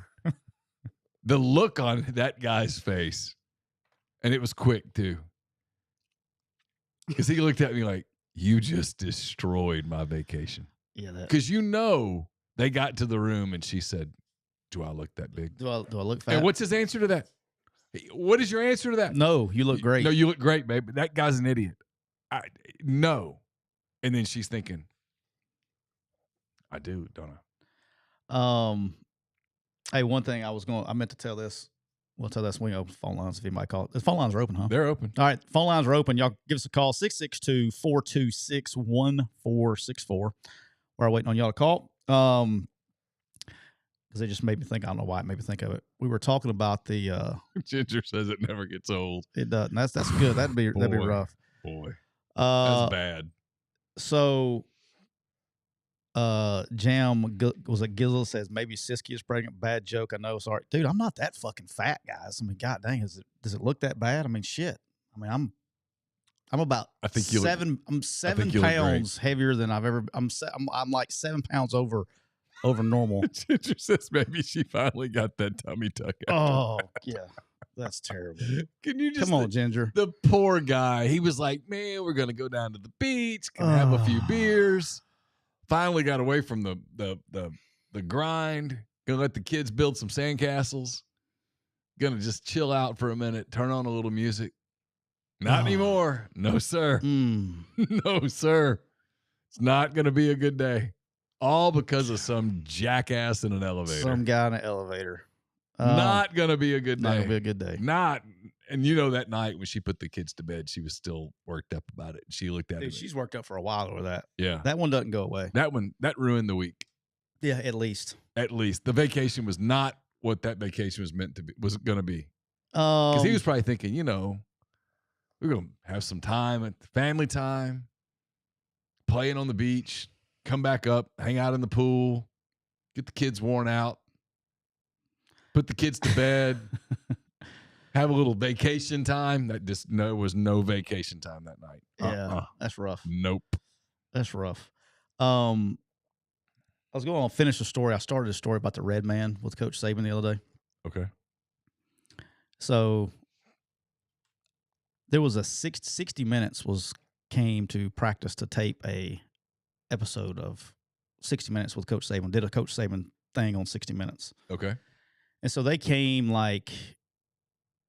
I got a little background to see how they tape those things. So they came during fall camp, as Neal likes to call it, preseason camp. Preseason camp? It was nothing fall about it. It was hot as hell. And they stayed, I want to say for one day maybe, but they taped all day, and he let them in. It's the only camera I've ever seen in the staff room. So he let them, they came in the staff room, all that stuff, and then they came back during the season. And I didn't see them much around the season part because they kind of just blended in with the rest of the cameras on game day and stuff, so I didn't know they were there.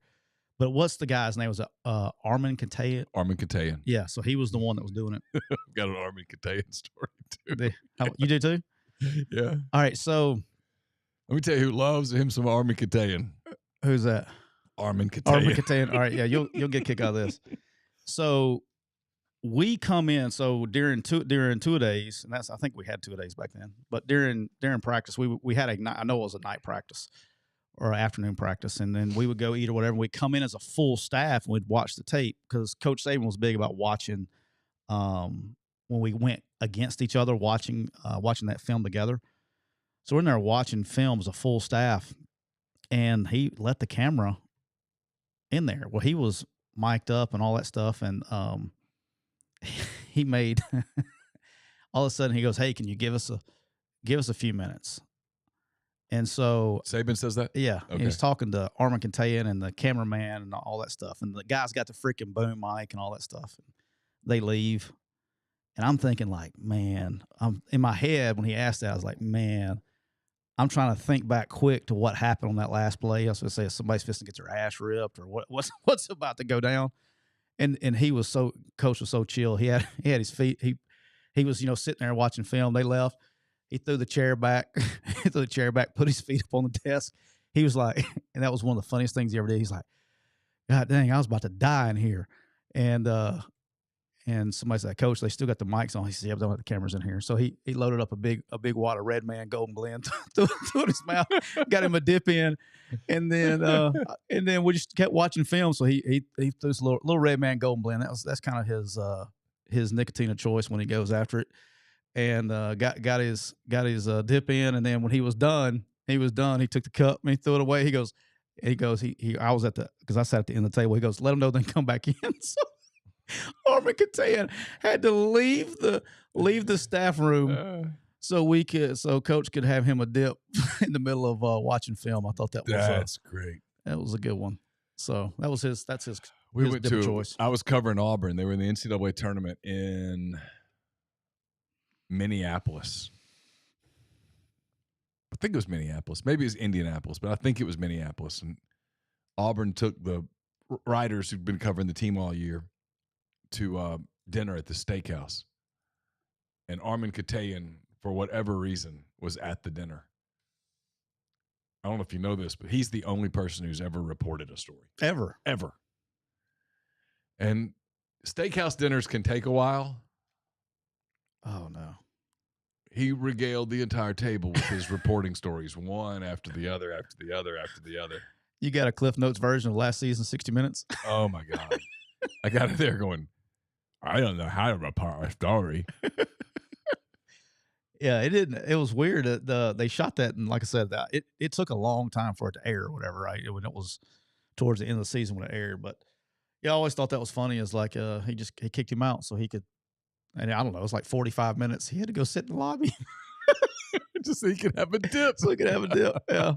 Oh, that was but great. they could hear it. They knew what was. Well, so there were like it was so Coach Saban's office is back here, and then he's got a door that goes in the staff room. So there was like microphone people, like they had a setup in his office, like with the audio people. Yeah. The only two people, or I guess it was two people. It was a cameraman that was also dueling because we didn't have a lot of room in the staff room when you got all the people in there.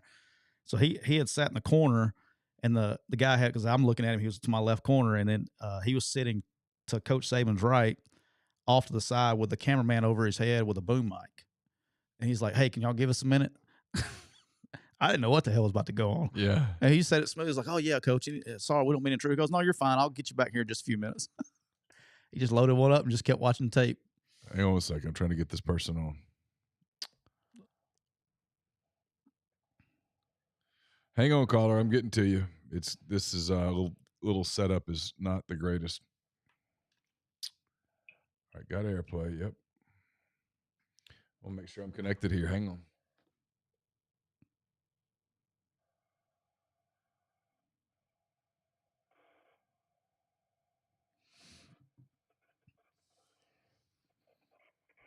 Hang on, caller. Hang tight. I'm reconnecting the whole thing. 1 second.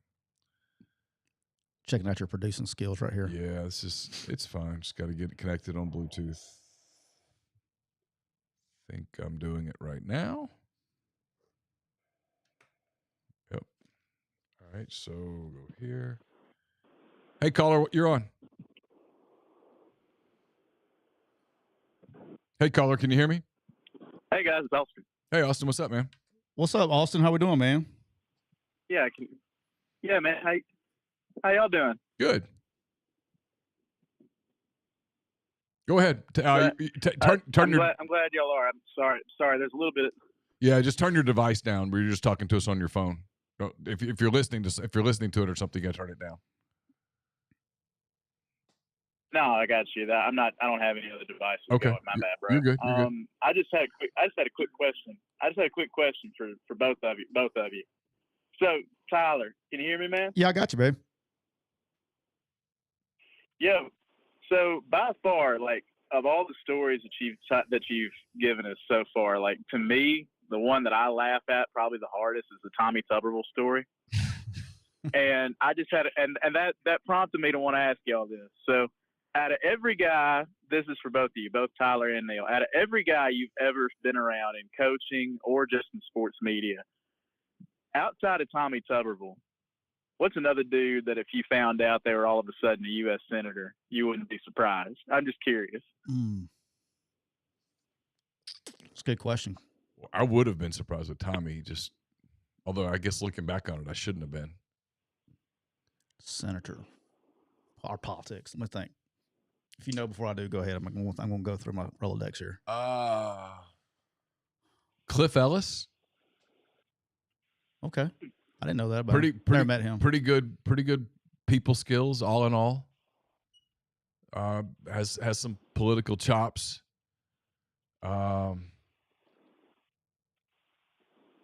It's almost, in my mind, Hal Baird at Auburn, really well thought of guy.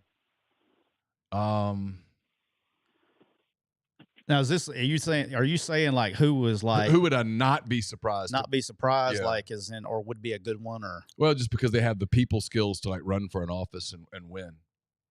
Because the one thing Tuberville could do in a big booster room is he could work the room. He can work the room. Freeze could do that. Freeze could work the room. I would be very surprised if Hugh ended up being a senator. I mean, I know, but Yeah. I'm saying like he could. Yeah. He's good with the boosters and all that good stuff. Andy Kennedy AK's would really be good. really, really good working a room. Yeah. Golly, that's a good one. What about Terry Bowden? He may not remember everybody's name, but he does have a law degree. Yeah. When I covered him, he was too volatile. He would have exploded at someone. There's nothing wrong with that. Some of that's needed. Yeah. He's probably better now. I remember he would walk around practice a lot with the boosters. Have I ever told you my Bowden story? Terry? So I'm covering Terry Bowden, and it was my first year on the Auburn beat, and it was the year that he gets fired, quits, whatever. It would have been 1998. Exactly. I was there. It's a Friday night, and I'm just trying to do as much material as I can. And I call Bobby Bowden's house in Tallahassee. Why not, right? What's the worst that can happen? You did? I did. For what? Get a comment. From Bobby? Yep. Ann Bowden answers the phone.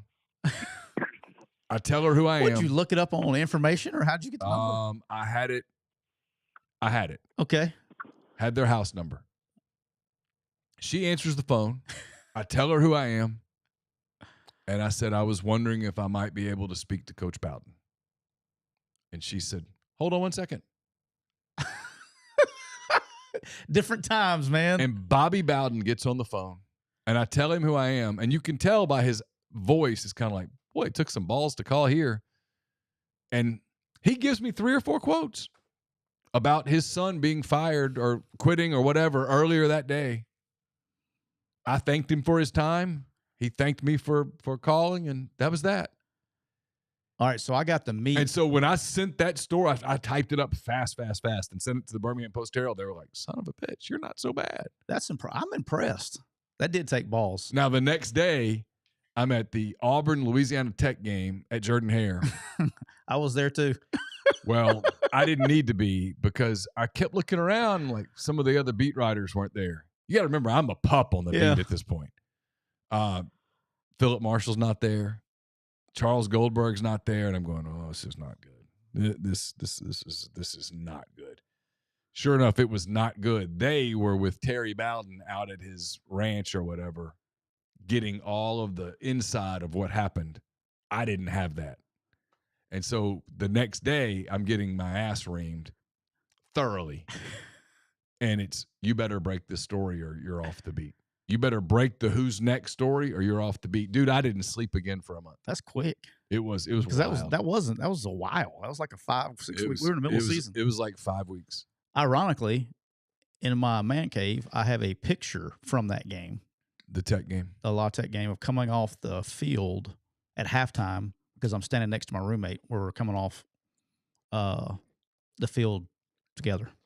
And my dad took it from the top of the tunnel. So it hangs up in my man cave. How about that? That game, that very game. Yeah. So, you know, that's I remember nothing about the rest of that season other than I was just coach searching. Covered a couple of basketball games where I literally never went down to the court. I was upstairs working in Beard Eves. Yeah. I was upstairs working on football coaching search. Never went down. Wow. Wrote the story from a box score in quotes. Look at you, dude. I'm impressed. Didn't mean to sabotage your call there, Austin. No, trust me, that's fine. I'm just thankful that you guys like took it serious. I was really kind of half expecting to hear somebody go like, I think Coach O would be a really good senator or something like that. Imagine that. I never covered him. I dealt with him a couple of times, but I never covered him as a beat writer. Yeah, I just said Bowden because he knows most about the legal process of any coach that I know. Yeah, because he was a lawyer. He was a lawyer. Yeah. That makes sense. So that's why I went Real with him. quick before I get off here. So I know y'all was talking about the punishment and, Neal having to go do all that. I know y'all are obviously going to document that. Have y'all given any thought about what the punishment's going to be for next year? No. Hadn't crossed my mind. I haven't even begun to think about it. I still like the idea that Neal didn't want to do this past year, but I don't know if I can ever get him to do it. The police dog? Yes. No. That is so. He's going to take me down and I'm going to blow a knee out. Nope. I'm good. Well, what if you win? Oh, I'm not going to win. You had it. It was so close this year, though. It was close. It was really close. I had a bad year. Close. I had a bad year that. Ain't gonna lie. For half a second, I thought Tyler was going into that haunted house. Oh, that would have been, not good. I'm still not doing well with the ghost. Every single time I leave Neal's house, I take a peek as I go down. We had a snake on the patio today. Well, that's you scared of snakes more? Not like you are. Yeah. I mean, I'm not going to be a snake handler or anything, but I'm not terrified. If it's a poisonous snake, yes. But if as long as it doesn't have a rattle on it, like I know the 3 poisonous snakes in this area. Yeah. If it's not a moccasin, a copperhead, or a rattlesnake, I'm good. By the way, are we supposed to be in the cicada territory? I don't know, but I've been around them when they're bad. I was at the Memorial Golf Tournament when they were supposedly up. Copperheads love cicadas. And cicada, they'll be right? Cicada, whatever. Tomato. The key part of this is the cicada. Cicada. Okay, that's the biggest part. I'm sorry. The key part of this is the copperhead. The best part is this. I'm correcting you on how to say something. So the copperheads will get up in the trees and down underneath. Yes. For the insects. So I'm saying if you hear a bunch of cicadas, you don't need to be hanging out by the trees. Yeah. I'll. There's your. If you hear of a. You know what that was? That was life advice. Life advice presented by Cole Walters of State Farm Insurance. Cole Walters is licensed in auto, home, life, health, business, and pet insurance for the whole state of Georgia. Contact Cole at 706-525-7850. They can also get in touch with them on the internet at colewaltersinsurance.com. There's your life advice. If you find out there are cicadas or cicadas or both, be aware because the one's from south of the border. Whatever. Well, hey, there is no border. Let me tell you why you call that. In. What are you cooking for dinner tonight? Well, we changed the plan because Caroline's coming home tomorrow, so we're doing Mexican tomorrow. Oh, so doing something else today. Austin said, "Kick rocks." Austin's like, "See you guys later, you bastards, jackasses."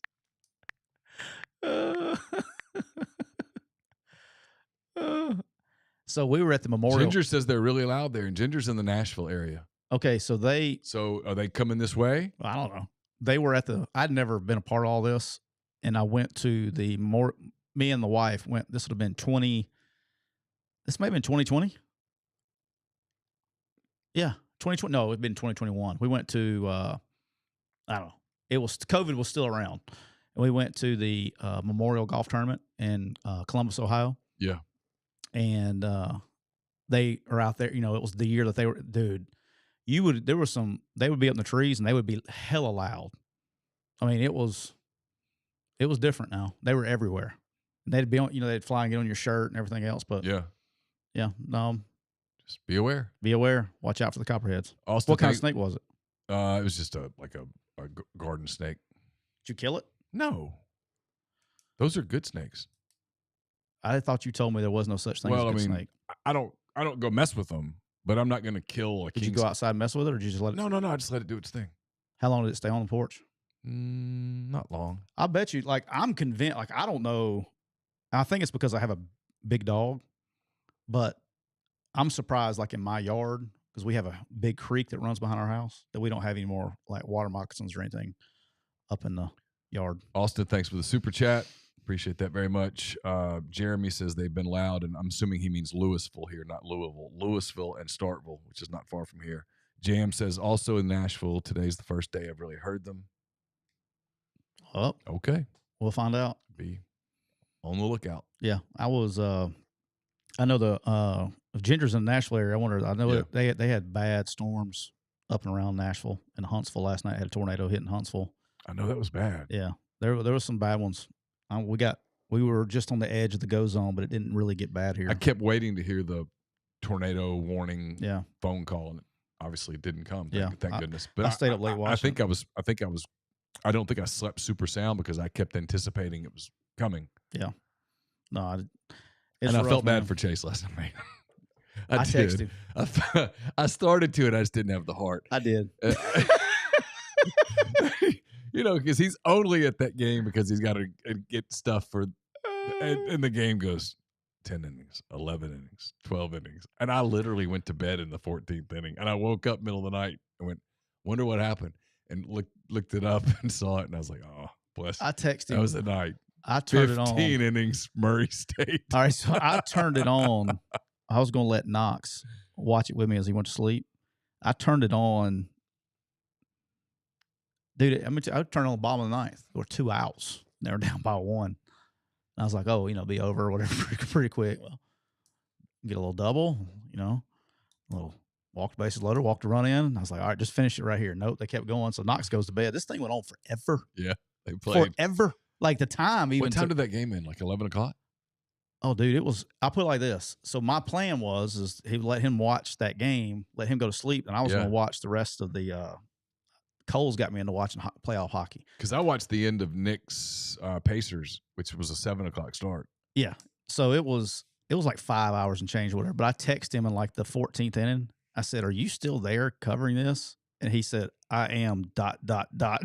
And I was like, and so then when the kid hit the grand slam in the 15th inning, I was like, imagine sitting there for 5.5 hours to see that. Well, I can tell you, people say you don't cheer.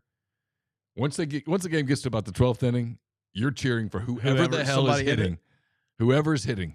You want someone to just hit something. Let's get out of here. And everybody had chances too. They just it was like one of those games where nobody wanted to win. Like just anybody. Blue. Give me a blue. Murray State wanted to win. They did. Give me a blooper. Ole Miss needed to win. It is what it is, man. Yeah. Yep. It's the depending on how this weekend goes, it's going to be the big topic of conversation on our shows next week. And it's one of those. It's a really complicated topic because there's a lot of nuance to it, and there's just a lot there beyond that. Includes money. How do you put a dollar figure on morale? And I mean that sincerely. There is a dollar figure for morale, but it's not like you go to the store and say, I'm going to buy some morale today. How much is that going to cost me? You can put a dollar figure on a vehicle, right? Hey, I want to buy a Ford F-150 today. Okay, I can find a sticker price on a Ford F-150, and I might be able to get a little more, a little less, but I've got a rough idea of what that's going to cost me. If I decide I want to go buy a ski boat, right? Mm-hmm. I generally know roughly what that's going to cost. I might be off $2,000 or $3,000 or $5,000, but I'm going to be in the ballpark of what that's going to cost me. If I want to hire a coach, I generally know what it's going to take to hire that coach. I can know what his buyout is at the school where he is today. But if I'm saying, what is morale worth? I don't know how you do that. My opinion is not popular on this. I know it's not. You think this was stupid. And hey, here's the deal. It might be. I'm not. Because here's the deal. If you don't know today when you do it, like let's just say for kicks and giggles that they decide to make a change. Okay. It's at least $7.5 million right off the bat. 7.7 is the number I've heard. I know who target number 1 would be, and I know what his buyout is. So you're well over $9 million by the time. Let's say you get it done. Okay. Let's say you decide to do it and you get it done. Okay. You won't know right away. Was it the right move? I don't know. You won't know for 2 or 3 years. Yeah. Now, if that person comes in and takes you to Omaha 4 times in 6 seasons and wins a national title, and then yeah, it's worth it. Place is packed. It's a zoo. It's crazy. People are excited. Sure. Awesome. What if he doesn't? What if you find out? And I'm not saying this, by the way. I don't know enough to know this. I don't know enough. It's not the sport that I cover. Chase does a fantastic job covering Ole Miss baseball, college baseball. I watch a lot of it so that I can talk about it. Right. but I don't cover it. I don't talk to the people. If Chase calls me and goes, "Hey, can you make a call? Can you help me with something?" Absolutely. But I'm not actively covering college baseball. Okay? Mm-hmm. So I'm not informed on this. I'll freely admit it. What if, and I'm just saying, what if you find out that in this current model, with everybody trying to do it and different people doing this and different people doing that, what if you find out that your ceiling as a program in a regular season, I'm not talking about making the tournament and getting hot. What if you find out your ceiling's a little lower than it used to be? And I'm not saying it is. Again, I'm not saying that. But what if you're the people making these decisions at a place like Ole Miss? These are the things that you have to try to figure out over the next 2 weeks. You got to figure them out. Because look, here's what else is undeniable. This is something that Mike would have to answer to. Since he won the national title, going into this weekend against Texas A&M, Ole Miss is, do the math again in my head, 15 and what are they right now? They're 9 and 15 yet. So they're 15 and 39. 15 and 39 since in the SEC since winning the national title. Since doing what? Winning the national title. Okay. We forgot that. I just want to throw that in there. No, it's legit. And so my question would be, why has that happened? No, I'd have to know why has that happened, and how do you propose fixing it? Because if the answer from anybody over there is there's nothing wrong, we've just that's not satisfactory. Why has this happened? Because it's the worst record in the league over 2 years. Why has this happened? How do you fix it? And then if I decide that he can't fix it, and I'm the AD or whoever makes the call, right? Well, the next guy is if he's worth a damn, is going to say, what's happened? What has happened there? How did this guy who won consistently for 2 decades, won the national title, fall off like this? What happened? No, I think again, my stance is not popular, so I'll say it from the jump so y'all can go ahead and start. This is why we don't do roasts, is because y'all can start roasting me now. My decision is not popular because I'm taking emotion out of this. This is the only thing I'll say. For $7.7 million in the current climate that we're in college athletics. Yeah. I don't think that's, not saying that if it was a $500,000, we're having a different conversation. Sure. But at $7.7 million, the guy that just won his 1,000th game, 900 overall at your school, just won a national title 2 years ago. Do things need to be addressed? Absolutely. I get you. I'm with you. I answer. Clearly, those things are so true. And clearly something is wrong. And I understand that. Yes. And I agree with everybody. Sure. I don't disagree with that. Sure. Mine's strictly from an administration and business standpoint. Yeah. In the current climate that we're in a sport that barely produces any profit. No question. And I imagine with the attendance this year, you're probably not producing a profit. I don't know about attendance. They sold so many tickets that they're fine. Even when they were at their hottest, they were making right around $100,000. Right. Okay. So with all that being said, investing your 7.7 plus whatever's next and the investment that you're going to have to make to get the coach that you want. That's before you hire the coach. Before you hire the coach, you're 7.7 in. Now you're paying the buyout. No, you're in all likelihood you're 9 plus in before you even pay the guy. Okay, you're talking about the buyout? Yeah. Yeah, that's what I said, 7.7 to the coach before you get to the buyout, so you're at like 9. And then if you're wanting to get the guy that you're wanting to get, just like you just had to do with the basketball coach, you're going to have to make a commitment to NIL. So now we're going to have to bump that up. And he's going to want to get paid. And he's going to want to get paid. And now you're talking. And then let me throw one in. And then what if that's the guy you want and you can't get him because another job comes open that he prefers? Yeah. And suddenly now. So what do we got, $10 million decision here? Oh, it's that. Yeah. Okay. And so it's one of these decisions, right? It's what's fascinating about this is that if you just do it from a business standpoint, do you do it? Nah, it doesn't make any sense. If you take the emotion out, so I go back to the other. What is the emotion and the morale worth? And I don't know the answer to that.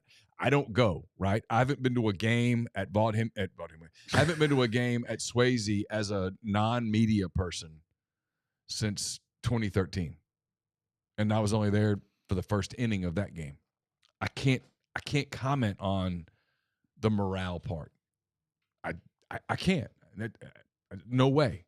And so I don't weigh in on that. But if I'm Keith Carter, who has been to a lot of games, if I'm the people there, I have to say, what in a scenario where you roll it back another year and it happens again and the morale goes off the cliff, what's that worth? I don't know. I don't know how you would. I would be in a room, if I were him, I'd be in a room with some really smart people going, let's try to put a valuation on this. Let's do it. Let's talk it out. Let's dive into this. What is morale worth? And then what the unique thing to me is too, is this is an Ole Miss issue. This isn't an issue anywhere else. Do you think what would Alabama do? They wouldn't, because there's baseball? They wouldn't care. Yeah. Well, because it doesn't move the needle like baseball does here with the fans. Here it moves the needle. That's what I'm saying. It's a very unique situation. And Ginger makes a great point. And here's the other thing is if you don't do it this year and you wait and you get to next year and you're like, well, we should have done it last year. Now we got to do it. You don't really save a ton of money. It's like you take a couple of million off that, but you would have paid him. So it's one of the, if you think it's time to do it, you do it. But you have to understand that there's a chance that down the road it was a bad decision, and that's one of those things. That's part of the difficulty of being in charge. Because you're gonna hold on, caller, real quick. You're gonna win the press conference, right, and all that stuff. Mm-hmm. But at the end of the day, you know where I'm going. Mm-hmm. It's a scoreboard business. It is. You're going to get in a. I would have to see the contract because I see Ginger in here in the chat talking about. I don't know what the buyout is down the road and all that stuff. I do. It goes down a little, but not significantly. You just run into it with uncertainty, and we can definitely call it that. With uncertainty, no question, of who's paying the players moving forward and all that stuff. Just the entire college athletics landscape is completely uncertain. Yes. With the uncertainty of that, that's where it would be. You better be right. Yep. Hey, caller, go ahead. Sorry about that. Hey, I was just going to talk about the baseball situation just a little bit, and I'm one of the people in Ole Miss that doesn't care about his baseball as much, but I can't really think of a time also that Ole Miss has been committed from a money standpoint and everything else in football and basketball at the same time as this is happening. And that's also probably played an effect as it's going, is making this move with the money. So, I think if you spend the money, it's not smart from a business standpoint. No, from a business standpoint, 44 out of every 5 decisions that are made in college athletics don't make sense from a business standpoint. I feel like I'm being repetitive now. It's you are deciding what emotion is worth, what fan happiness is worth, what morale is worth, and you are gambling. You're gambling that it's about something getting stale and not the program being in a different place in this landscape.